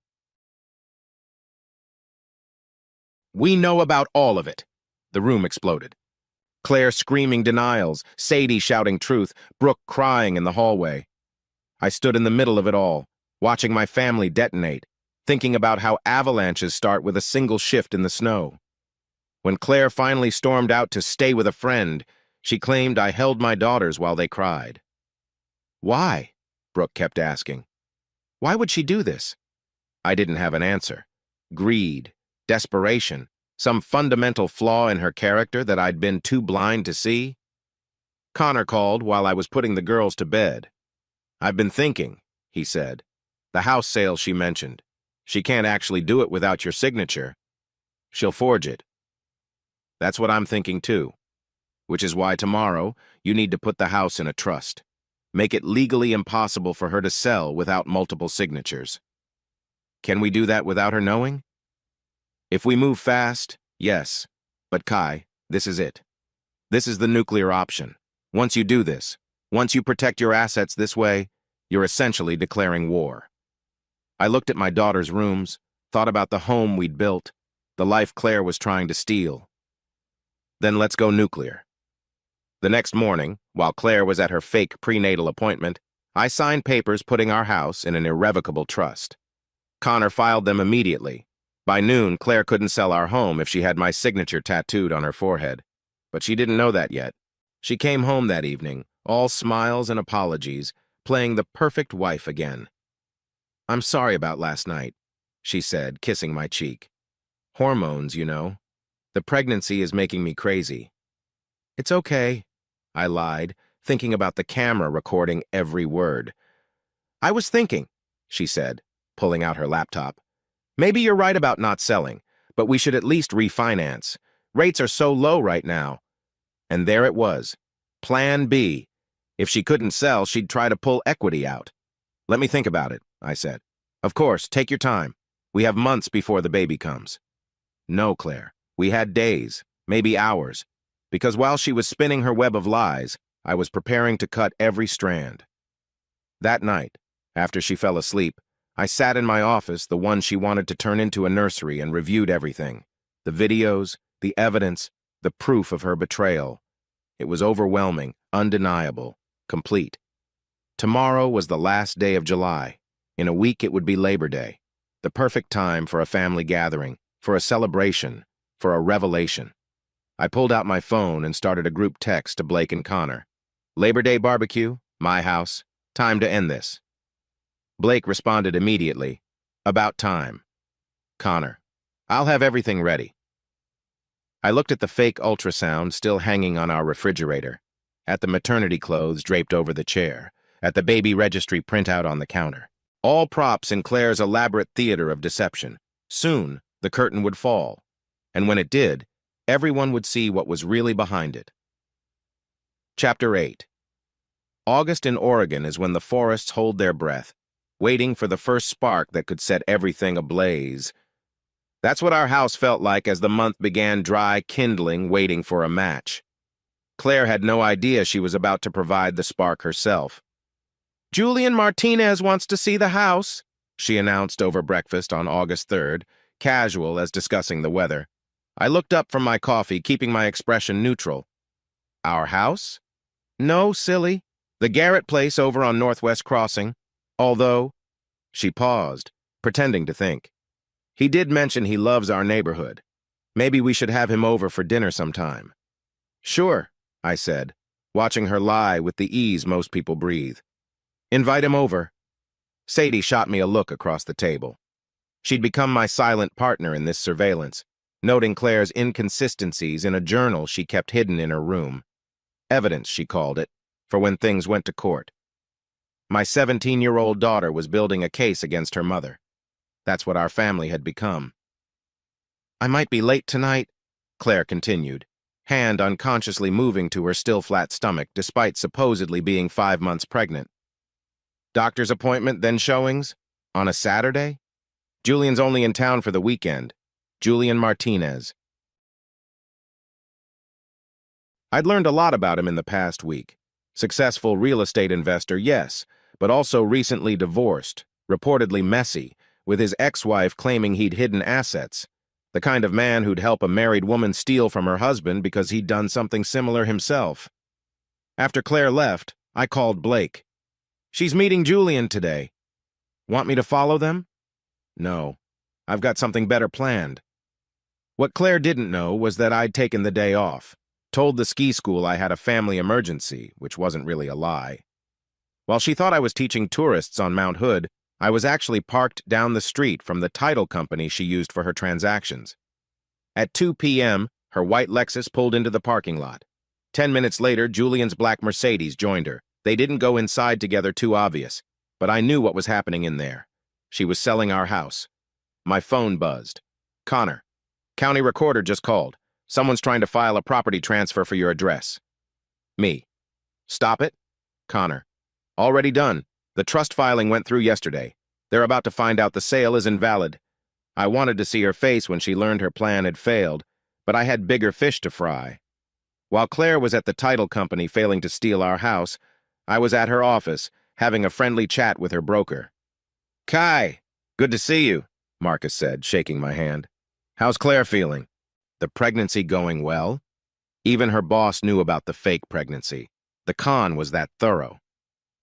"Actually, that's why I'm here," I said, closing his office door. "There are some things you need to know."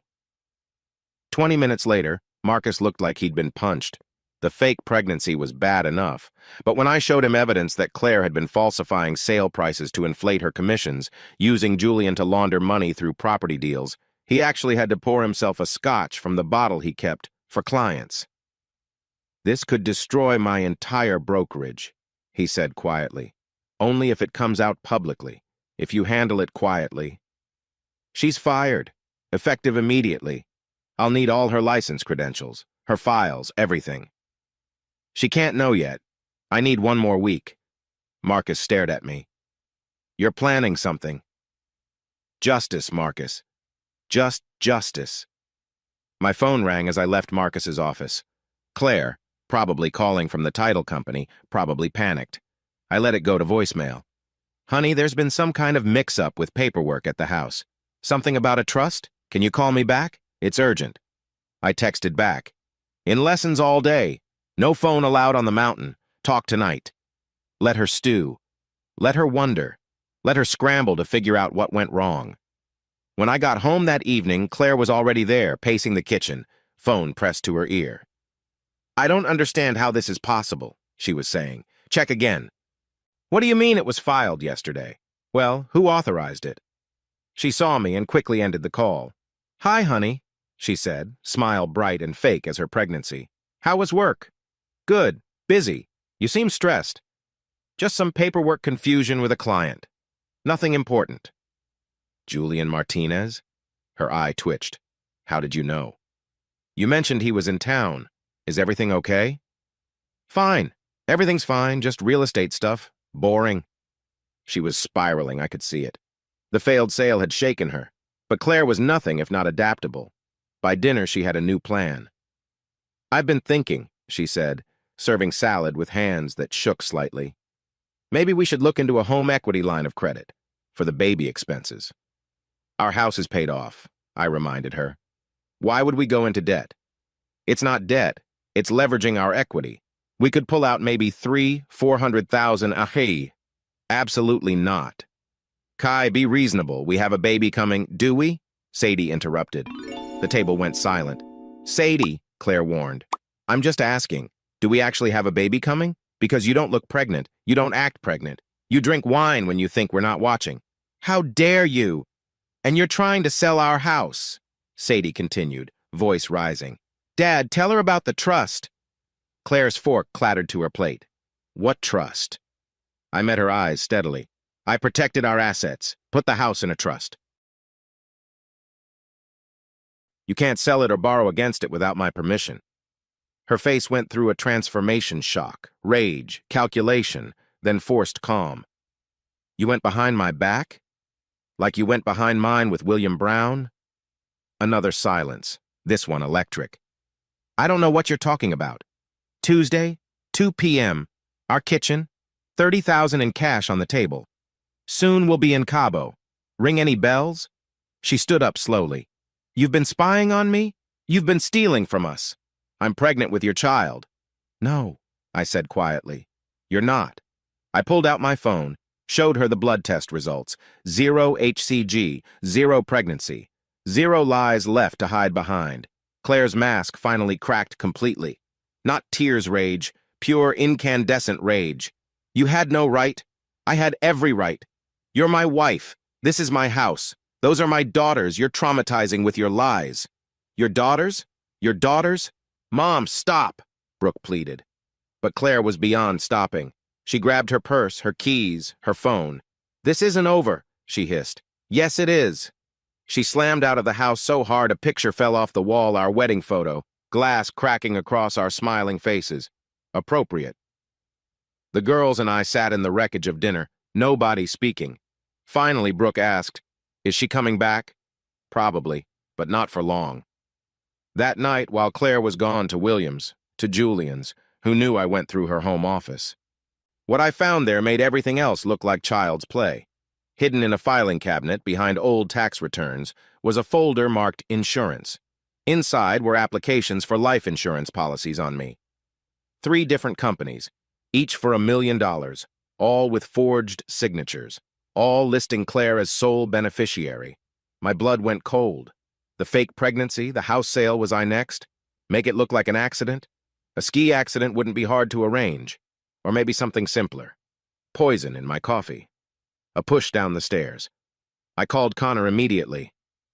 You need to get out of that house, he said after I told him about the policies. I'm not leaving my daughters with her. Then get her out. Now, tonight. How? Emergency restraining order, fraud, forgery, threat to financial security. I can have it filed within an hour. Do it. While Connor worked his legal magic, I packed Claire's things. Clothes, toiletries, her fake pregnancy belly that she thought I didn't know about. Everything in boxes by the door. She came home at midnight. William's cologne overwhelming. What's this? She asked, seeing the boxes. Your things. You need to leave. This is my house, too. I handed her the restraining order Connor had rushed through. Not anymore. You have 10 minutes to take what you want. The police are already on their way.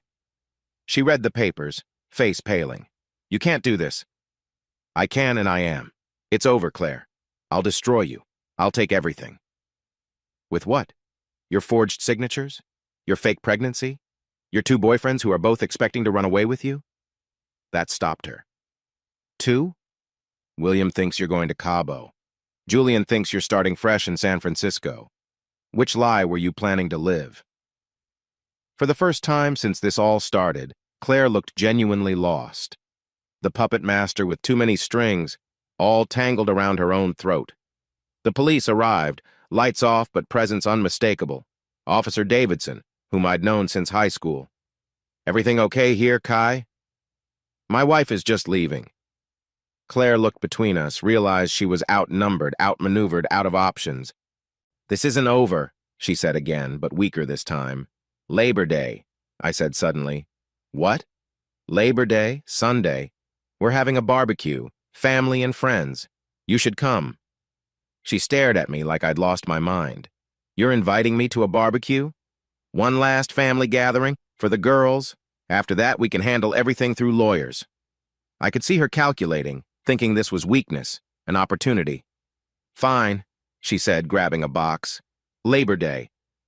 As the police escorted her out, Blake texted, "She's gone?" Me. "For now." Blake. "Think she'll actually show up Sunday?" Me. "Oh, she'll show up. She thinks she still has cards to play." Connor. "Does she?" Me. "Only the ones I let her think she has."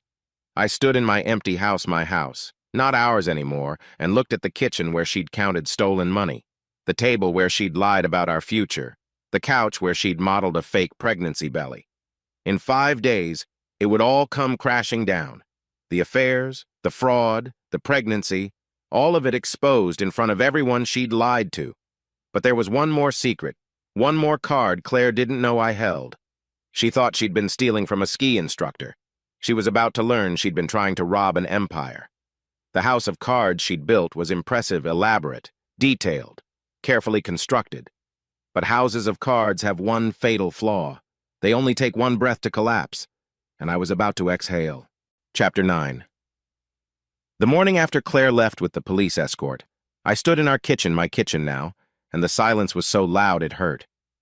You know that feeling when you've been listening to music on full blast and suddenly someone yanks out the cord? That jarring, hollow quiet that makes your ears ring? That's what my house felt like without Claire's lies filling every corner. Sadie found me there at 6 a.m., staring at the coffee maker like it held the secrets of the universe. "Couldn't sleep either?" she asked, pulling her old ski team hoodie tighter around herself. "Made a full pot. Want some?" "Dad, I'm 17. "Right. Orange juice, then." She poured herself coffee anyway, and we stood there, father and daughter, neither of us quite sure how to navigate this new reality where Mom was the villain and Dad was. What? The victim? The hero? I didn't feel like either. "We need to get Brooke," Sadie said finally. "From Uncle Blake's?" Yeah, we do." The drive to Blake's cabin was 20 minutes of Oregon morning perfection mist rising off the Deschutes River, eagles circling overhead, the mountains standing guard like they always had. But inside my Tacoma, Sadie was composing a list on her phone. "What's that?" "Evidence. Everything Mom did. Connor said we need to document everything." My 17-year-old daughter, building a case against her mother. I wanted to tell her to stop, that I'd handle it, that she should focus on being a teenager. But she'd already seen too much to go back to innocence. Blake's cabin sat on 5 acres of pine forest, the kind of place Claire had always said we should buy when we had money. The irony wasn't lost on me anymore. We'd always had money. She just never knew it. Brooke ran out before I'd even parked, still in her pajamas, Blake's golden retriever at her heels. "Is it over?" she asked, throwing herself into my arms. "Is Mom really gone?" "For now, kiddo. For now." Blake appeared on the porch, coffee mug in hand, looking like he'd aged 5 years overnight. Grace stood beside him, still in her scrubs from a night shift she'd cut short when I'd called. "You okay?" Blake asked. "I broke up my family, exposed my wife as a criminal, and traumatized my daughters. I'm fantastic." "You didn't break anything," Grace said firmly. "Claire did that. You just stopped the bleeding." We sat on Blake's deck, the 5 of us, planning war like some dysfunctional council. The girls shouldn't have been there for this conversation, but they'd earned the right to know everything. "Connor's already filed the paperwork," Blake said. "Asset freeze went through this morning. Claire can't touch any accounts." "What about the $800,000 from the house sale?" I asked. "Being tracked. Julian's bank is cooperating. Turns out he's got his own legal troubles. IRS is very interested in his cash transactions." "Good." Brooke, who'd been quiet, suddenly spoke up. "Are we really doing the barbecue? With everyone there?" I'd been wondering the same thing. The plan had seemed brilliant in my rage public humiliation to match public betrayal. But now, looking at my daughter's faces. "We don't have to," I started, but Sadie cut me off. "Yes, we do. Mom performed her lies in public. She made us all perform with her. Everyone should know the truth. Sadie. No, Dad. I'm tired of keeping secrets. Tired of pretending. Aren't you? I was. God, I was so tired. Tired of lying about who I was. Tired of covering for Claire. Tired of acting like everything was fine when it was all falling apart. Connor needs more evidence, Blake said, bringing us back to practical matters. The video from your kitchen is good, but we need Claire explicitly discussing the plan. How? She's got a restraining order. She'll violate it, Grace said with certainty. She's too narcissistic to stay away. She'll think she can manipulate you one more time. She was right. That afternoon, Claire called from a blocked number. Kai, please, we need to talk. You're violating the restraining order. Just listen, please. I know I messed up, but the pregnancy, I wanted it to be real. I wanted to give you another child. Stop lying, Claire. I'm not. I mean, yes, I lied, but it came from love. I hit record on my phone. Love? Is that what you call stealing our house? Having 2 affairs? Planning to run to Mexico? A pause. Then her voice changed, harder, calculating. You can't prove any of that. I have you on video with William, counting money, planning Cabo. That's illegal recording. It won't hold up. It's my house. Perfectly legal. Connor checked. Another pause. I could practically hear her thinking, recalculating. What do you want, Kai? The truth. All of it. On record. And then we'll see. She laughed, bitter and sharp. You want me to confess? Fine. Yes, I was leaving you. Yes, William and I were together. Yes, I took money. You know why? Because I deserved it. 17 years of being married to a ski bum. 17 years of scrimping and saving while you played in the snow. I deserved more. You had more. You had a family who loved you. Love doesn't pay bills, Kai. No, but $3 billion does. Silence. Then, what? The barbecue, Claire, Sunday, 5 p.m., come alone. I have a restraining order, which I'll waive for the event. One last family gathering. You want to know what I mean about $3 billion? Show up and find out. I hung up and looked at Blake, who'd been listening. She'll come, he said. Oh, she'll definitely come. The next 3 days were a blur of preparation, not just for the barbecue, but for the aftermath. Connor filed papers, Grace gathered medical records about the fake pregnancy, Blake compiled financial evidence, and I finally told Rick, my general manager, the truth about everything. You want to reveal your identity at a barbecue? Rick asked, incredulous. Kai, this will be everywhere. Media, social media, your private life is over. It was over the moment Claire put on that fake belly. I spent hours with my daughters, preparing them for what was coming. We went through photo albums, remembering the good times before they were tainted by lies.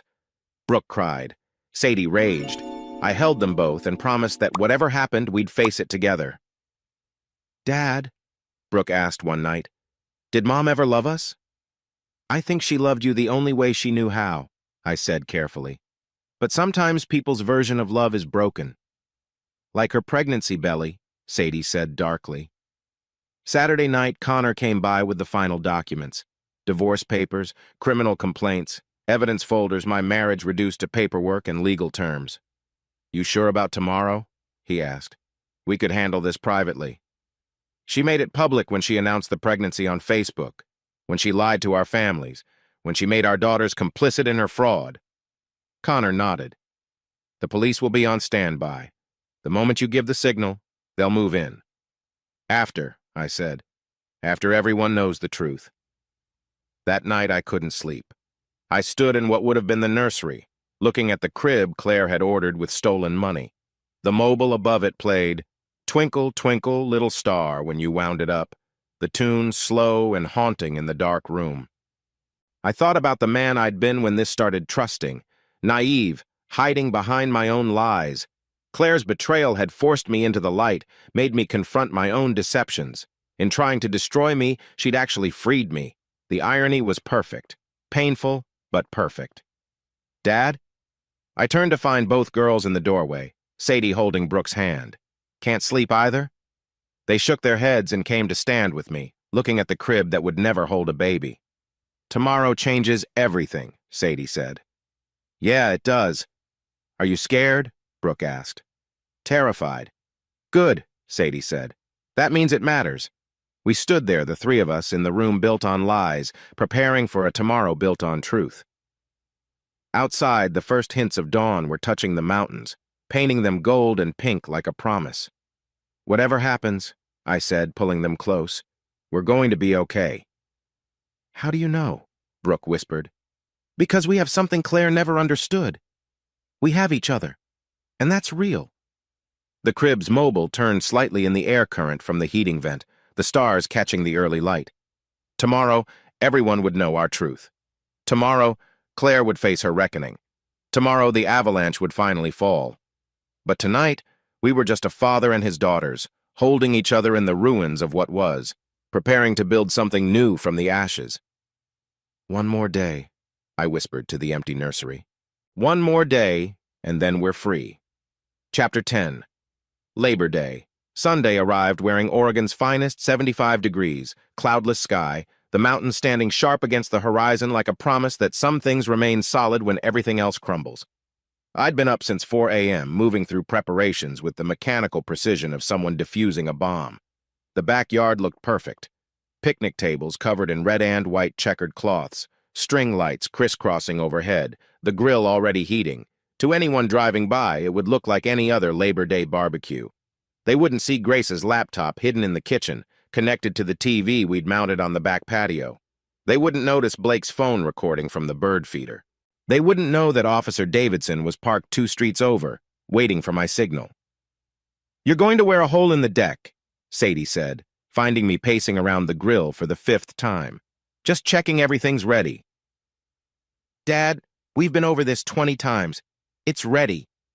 She was wearing a sundress, the blue one Claire had bought her last Christmas, back when we still believed in Claire's version of reality. The irony wasn't lost on either of us. "You don't have to do this," I told her. "You and Brooke could go to a friend's house, miss the whole thing. And let you face her alone? Not happening." Brooke appeared with a tray of hamburger patties, her hands shaking slightly. "Uncle Blake says people are starting to arrive." They came in waves. Claire's parents first, Harold and Dorothy, both in their 70s, dressed in their church clothes because that's how they dressed for family gatherings. Dorothy hugged me tight, whispered, "Claire says there's wonderful news?" "There's definitely news," I managed. My parents arrived next, or rather, the couple everyone thought were my parents. Tom and Linda Stewart, old family friends who'd agreed years ago to play the role when needed. The real Anderson family fortune remained hidden behind trusts and shell companies, just as my father had wanted. "You sure about this, son?" Tom asked quietly, using the title he'd adopted but never quite made sound natural. "It's time." By 3 p.m., the yard was full. Neighbors, Claire's book club, parents from the girls' schools, a few of my instructors from the ski school. They mingled and laughed, complimenting the potato salad, asking about the girls' plans for the school year, completely unaware they were about to witness a massacre. Blake worked the crowd like a shepherd, keeping everyone together, making sure no one left early. Grace helped me at the grill, her presence steady and calming. "She's here," Grace murmured, nodding toward the side gate. Claire stood there like an actress waiting for her cue, and she dressed for the performance. A white maternity dress that made her look angelic, her fake belly perfectly positioned, her makeup flawless despite the restraining order violation that could land her in jail. She'd even brought a gift bag, probably more baby clothes, to sell the lie. She waited until she saw her parents, then made her entrance, one hand on her prosthetic bump, the other wiping away what I'm sure she thought were convincing tears. "Mom! Dad!" She rushed to them, the grieving pregnant wife seeking comfort. "I'm so glad you're here. It's been such a difficult few days." Dorothy immediately went into mother hen mode, fussing over Claire, asking about the baby, shooting confused looks my way. Harold, ever the traditionalist, glared at me like I'd committed some unspeakable crime. I let Claire work the crowd, let her spin whatever story she'd prepared. She was good, I'd give her that. Within minutes, she had a circle of sympathizers around her, all shooting me dark looks while she played the victim. There have been some misunderstandings, I heard her tell Jennifer from next door. Kai's been under so much stress. I think he's having some kind of breakdown. Really? Jennifer's voice dripped with concern and gossip hunger. The pregnancy has been hard on him. Men sometimes struggle with becoming fathers again at this age. Masterful. She was setting me up as the unstable one, the unreliable narrator. If I hadn't been so angry, I might have admired the strategy. Sadie appeared at my elbow. It's time, Dad. Not yet. Let her dig deeper. And dig she did. By 4:30, Claire had worked her way through most of the guests, each conversation adding another layer to her fabrication. She talked about nursery plans with the neighbors, discussed baby names with her book club, even had the audacity to ask my ski school colleagues about helping Kai through this difficult transition. Transition to what? Mike, one of my instructors, asked me quietly. You'll see. At 5 p.m. exactly, I walked to the center of the yard and tapped a knife against a beer bottle. The conversations gradually died down, everyone turning to face me. Claire stood near her parents, one hand protectively over her fake belly, already in character for whatever scene she thought was coming. Thank you all for coming, I began, my voice steadier than I'd expected. This is a special day for our family, a day for truth. Kai, Claire interrupted, stepping forward with fake concern. Are you feeling all right? Maybe you should sit down. I'm fine, Claire. Better than fine. I'm free. She faltered slightly but recovered. Everyone, I'm sorry. As I mentioned, Kai's been struggling. With your lies? Yes, I have been. Gasps rippled through the crowd.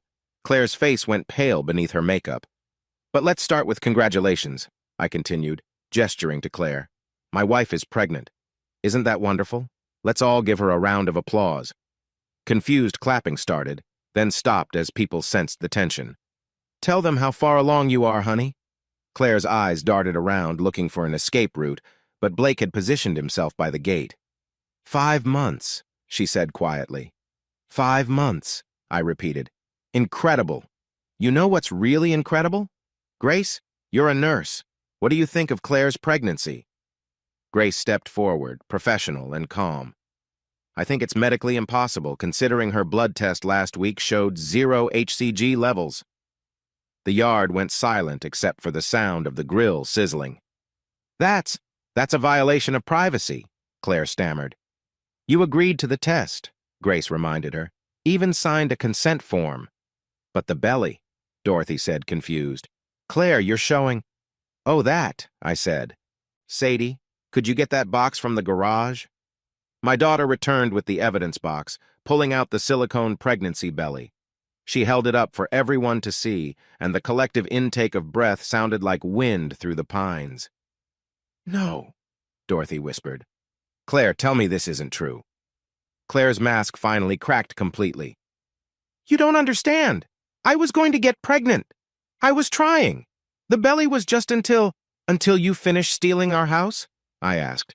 Or until you ran off to Mexico with Dr. William Brown? Or was it San Francisco with Julian Martinez? I lose track of all your boyfriends. Harold stepped forward, face red with anger, but at Claire. Not me. What is he talking about? Dad, it's not... Should we watch the video? I asked. Grace? The TV flickered to life, and there was Claire in my kitchen, removing her fake belly while talking to William about their plans. The audio was crystal clear. Once I'm gone, he'll have no idea what hit him. The poor fool thinks he's getting another baby.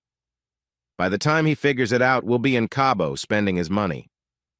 I watched Claire's parents age 10 years in 30 seconds.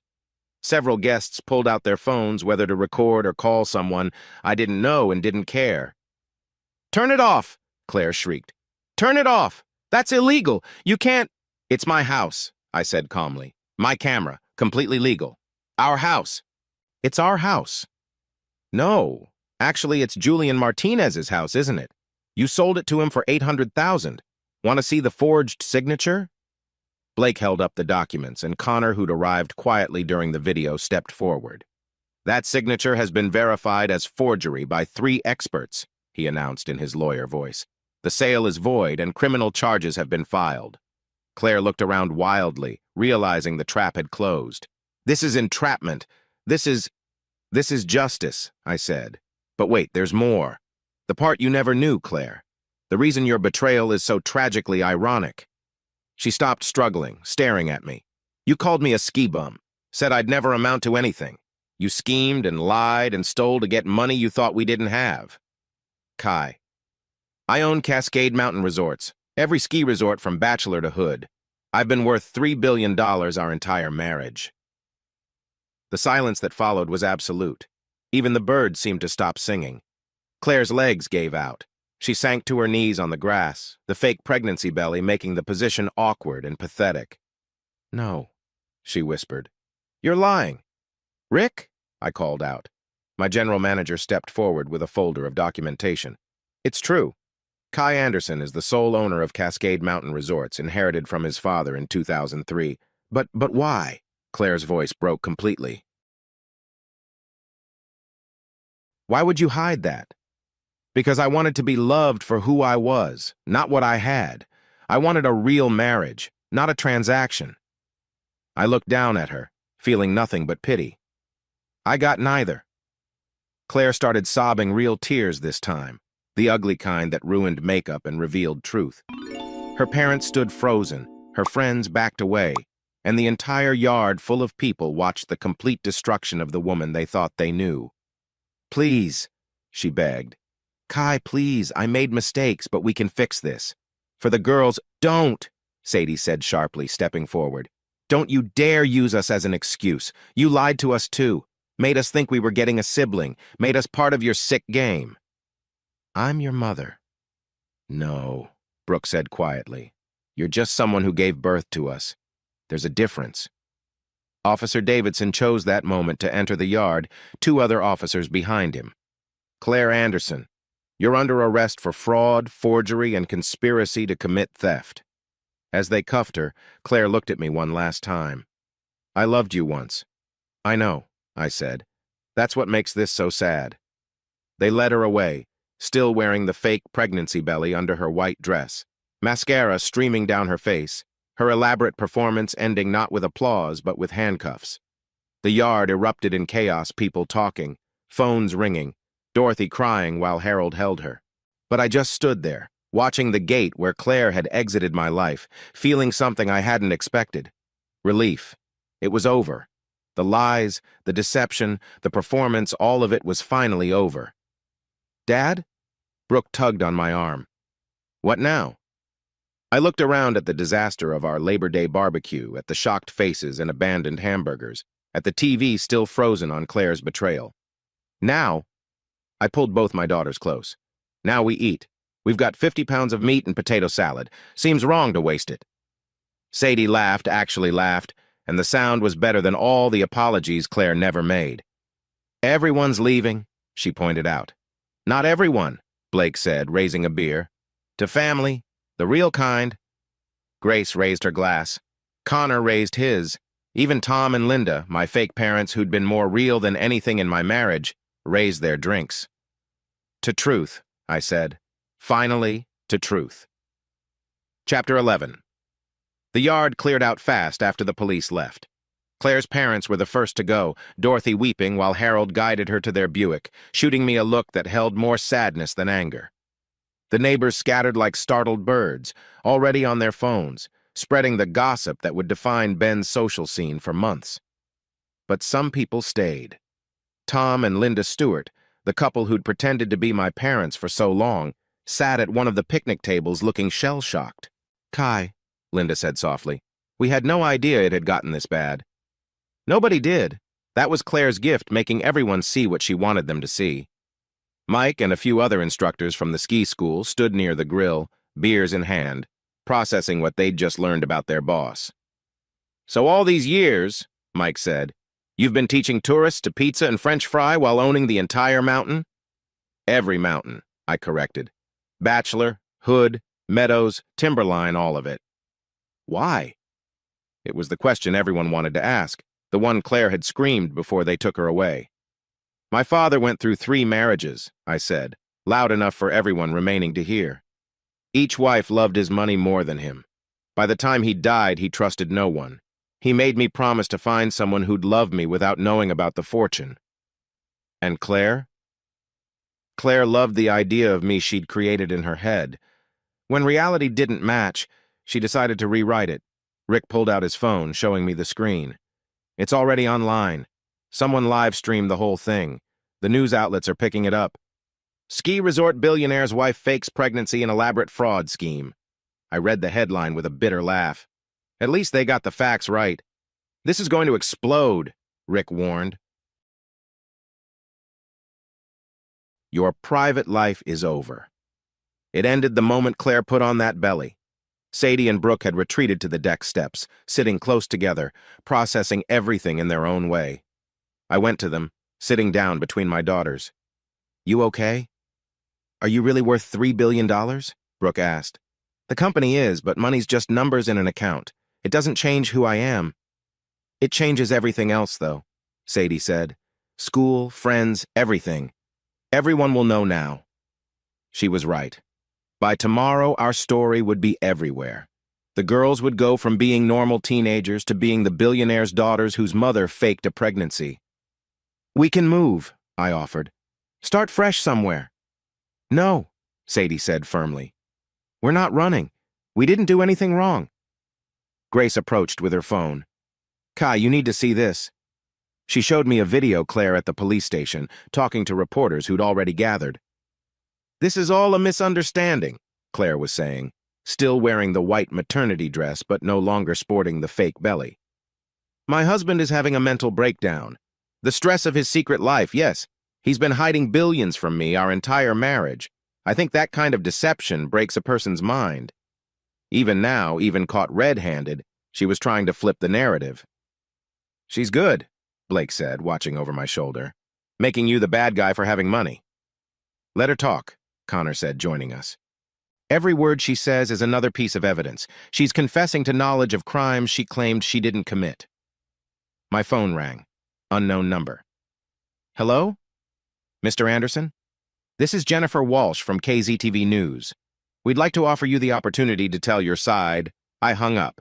Within seconds, it rang again. Different number, same request. Turn it off? Grace suggested. They'll be calling all night. But one call got through before I could power down William Brown. You destroyed everything, he slurred. He was drunk, probably watching his medical career implode along with his freedom. You destroyed yourself when you helped Claire fake a pregnancy. She said you were abusive, said you were controlling, said she needed to escape. And you believed her? I loved her. So did I. Difference is I didn't help her commit fraud because of it. She's going to burn you down, William said. Even from prison. She'll find a way. You don't know her like I do. That's where you're wrong, William. I know exactly who she is now, and so does everyone else. The sun was setting, painting the mountains gold and pink. The abandoned barbecue looked like a crime scene, overturned chairs, plates of uneaten food, the TV still displaying Claire's frozen confession. We should clean up, I said, starting to stand. Leave it, Blake said. We'll deal with it tomorrow. I can't leave it like this. Yes, you can. Grace put a hand on my shoulder. For once in your life, Kai, you can leave the mess for someone else to clean up. She was right. I'd spent 17 years cleaning up Claire's messes, making excuses, maintaining the facade. I was done. We went inside, leaving the wreckage of the party behind. The house felt different, lighter somehow, like Claire's lies had been a physical weight pressing down on everything. I'm hungry, Brooke said. We never actually ate. So we ordered pizza, the 5 of us crowding around the kitchen island, the same island where Claire had counted her stolen money, where she'd planned her escape, where she'd kissed William while wearing her fake belly. To new beginnings, Blake said, raising a slice of pepperoni. To truth, I countered. To family, Grace added. To Mom going to prison, Sadie said darkly. We all looked at her. What? Someone had to say it?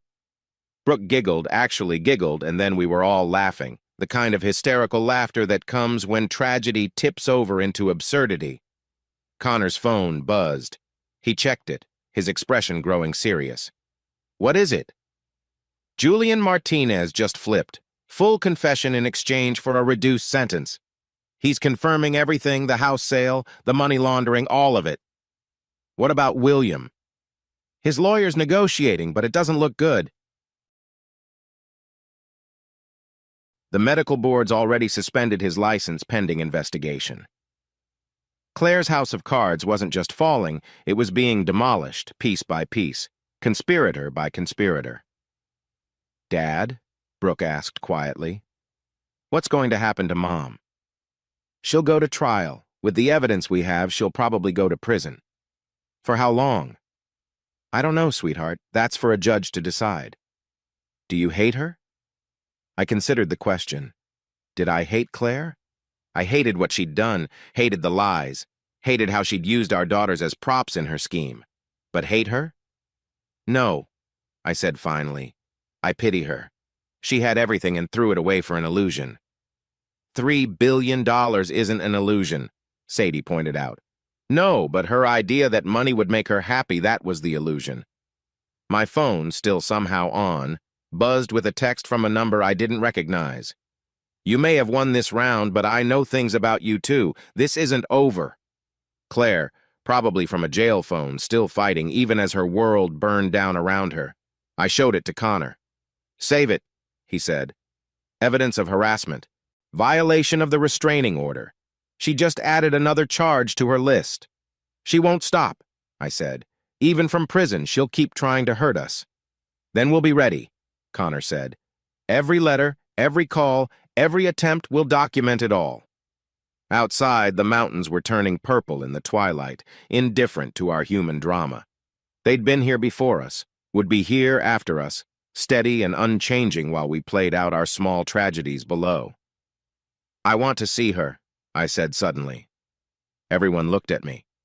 Before the trial, I want to see her one more time. Kai, that's not a good idea, Connor warned.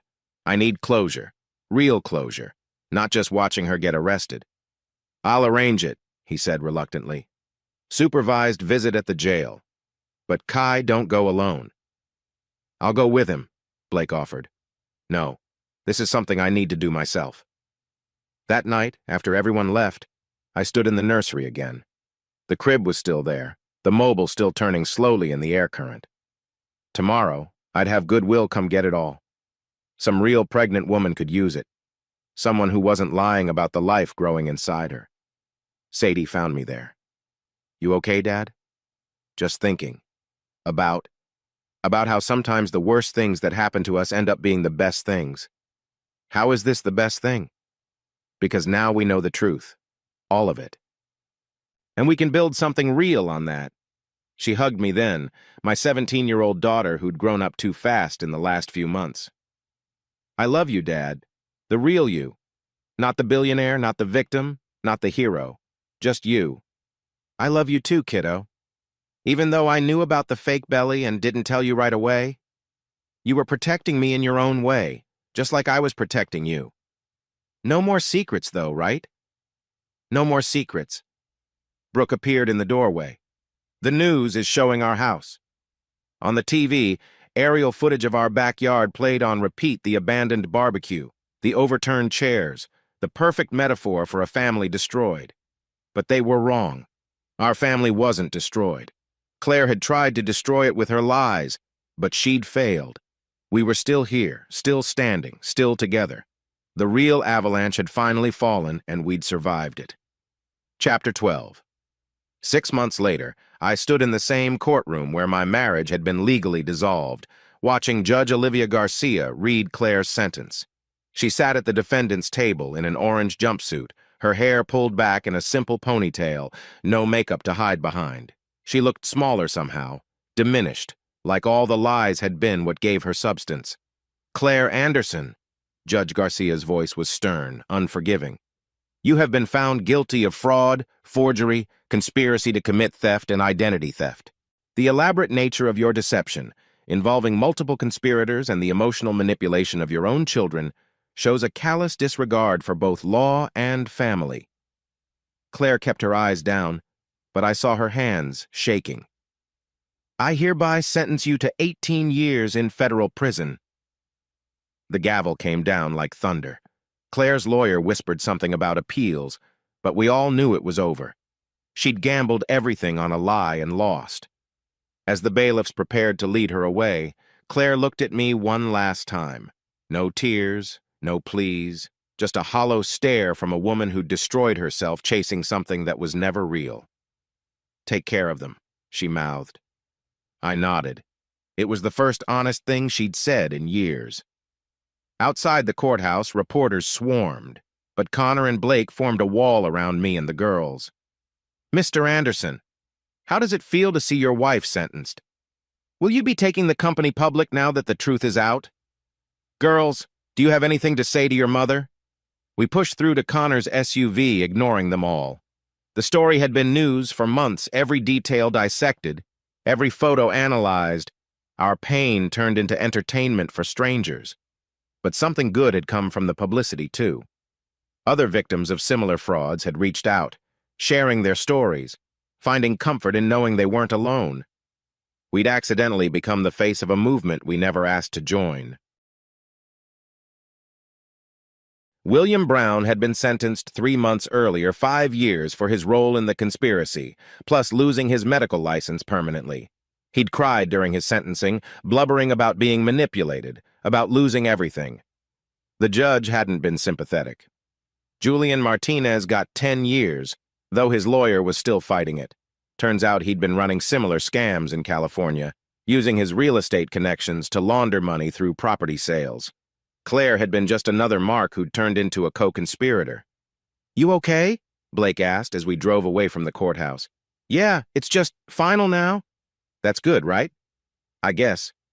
Truth was, I felt empty. I'd expected to feel vindicated, maybe even satisfied, but all I felt was tired.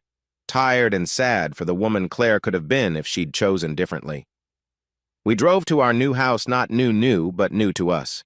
A modest place closer to Bachelor, nothing fancy, just comfortable.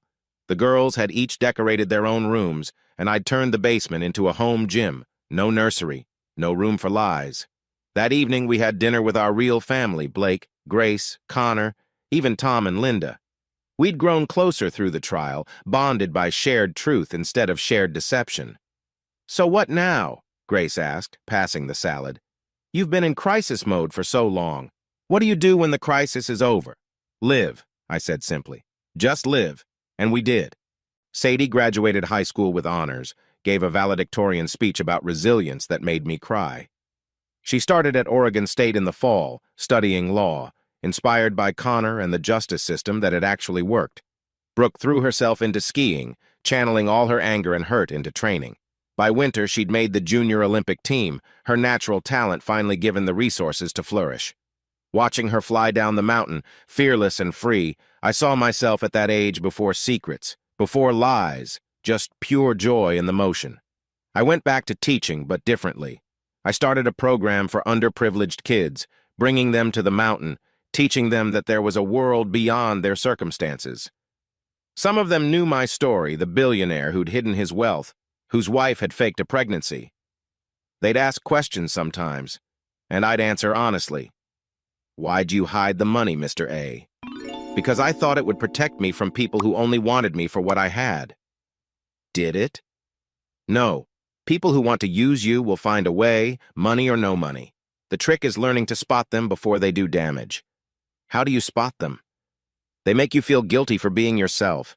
They take more than they give, and they always have excuses for why their behavior is your fault." One kid, Marcus, nodded knowingly. "Like my mom's boyfriend." "Maybe. But that's for you to figure out." Teaching became therapy, each lesson a reminder that honesty and trust could exist, that not everyone was Claire. Grace and Blake got married the following spring, a small ceremony at his cabin. The girls were bridesmaids, and I was best man. During the reception, Grace pulled me aside. "I have something to tell you," she said, and for a moment my heart stopped. After Claire, surprises terrified me. "I'm pregnant," she whispered. "Really pregnant? We did the blood test and everything." I laughed, really laughed for the first time in over a year. "That's wonderful, Grace. Really wonderful. We want you to be the godfather." I'd be honored. They had a boy, named him Thomas after Tom Stewart, who'd pretended to be my father but had shown more genuine care than blood might have guaranteed. Watching Blake become a father, seeing the pure joy on his face, I remembered what real happiness looked like. The house we'd lived in with Claire, the one she'd tried to steal, I did something with it that would have made her furious if she'd known. I converted it into a shelter for families escaping domestic abuse. The Anderson House, we called it, funded by the fortune Claire never knew existed. The irony was perfect. The house she'd tried to steal now sheltered people fleeing from others like her. During the opening ceremony, a reporter asked if it was revenge. No, I said. It's redemption. That house has seen enough lies. Now it can be part of something true. The shelter's first resident was a woman named Patricia, who'd fled a husband who'd convinced her she was crazy for questioning his affairs. She cried when I handed her the keys to what had been my and Claire's master bedroom. Thank you, she said, for understanding.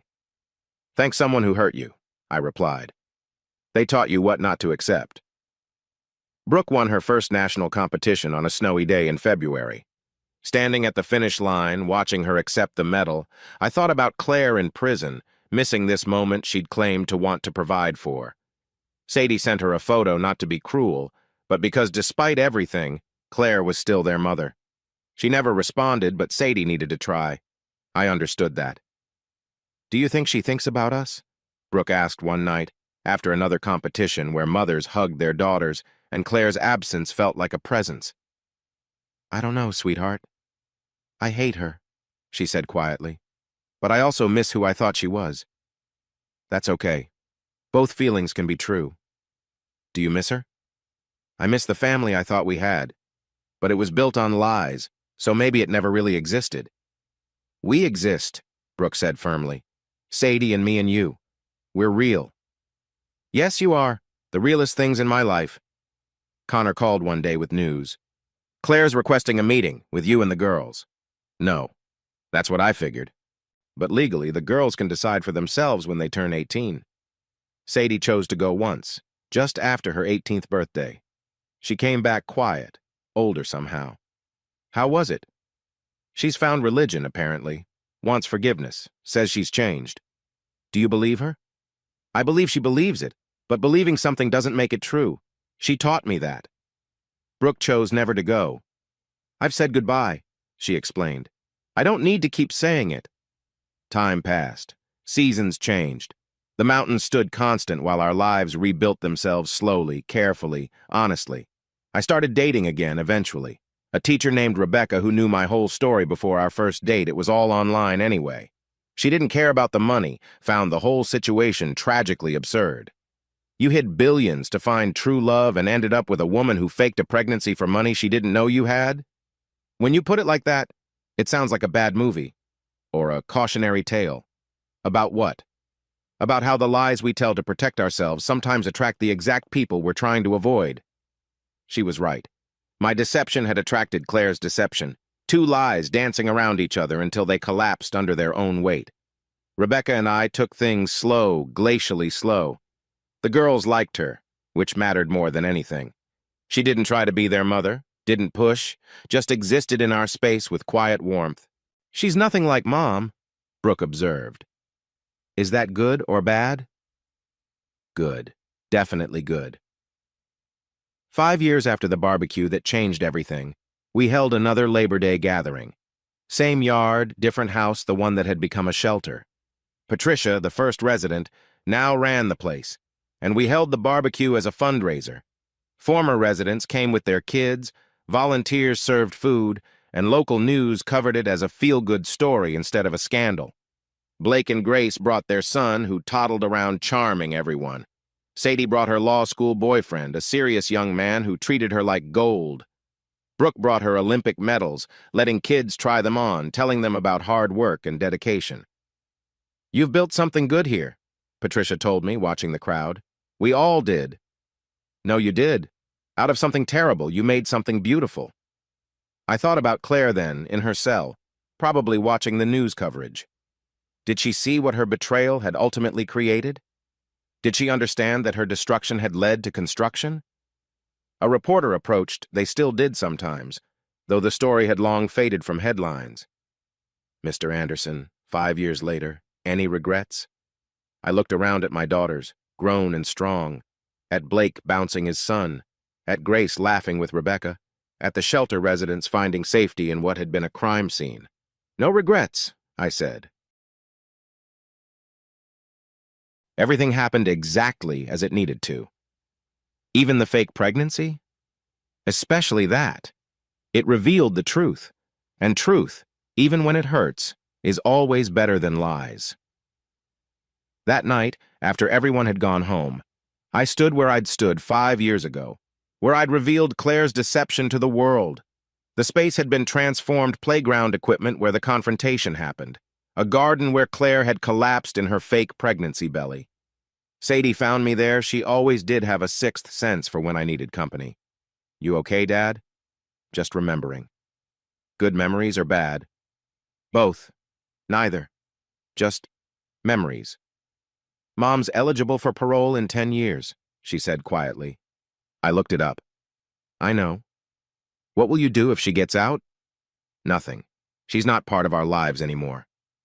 But she's still part of our story. A finished chapter, I said, not the one being written. We stood together in the darkness, father and daughter, survivors of someone else's war against truth. Dad? Yeah? I'm glad you hid the money. If she'd known from the start, we might never have learned who she really was. Or who we really are. Strong, Sadie said firmly.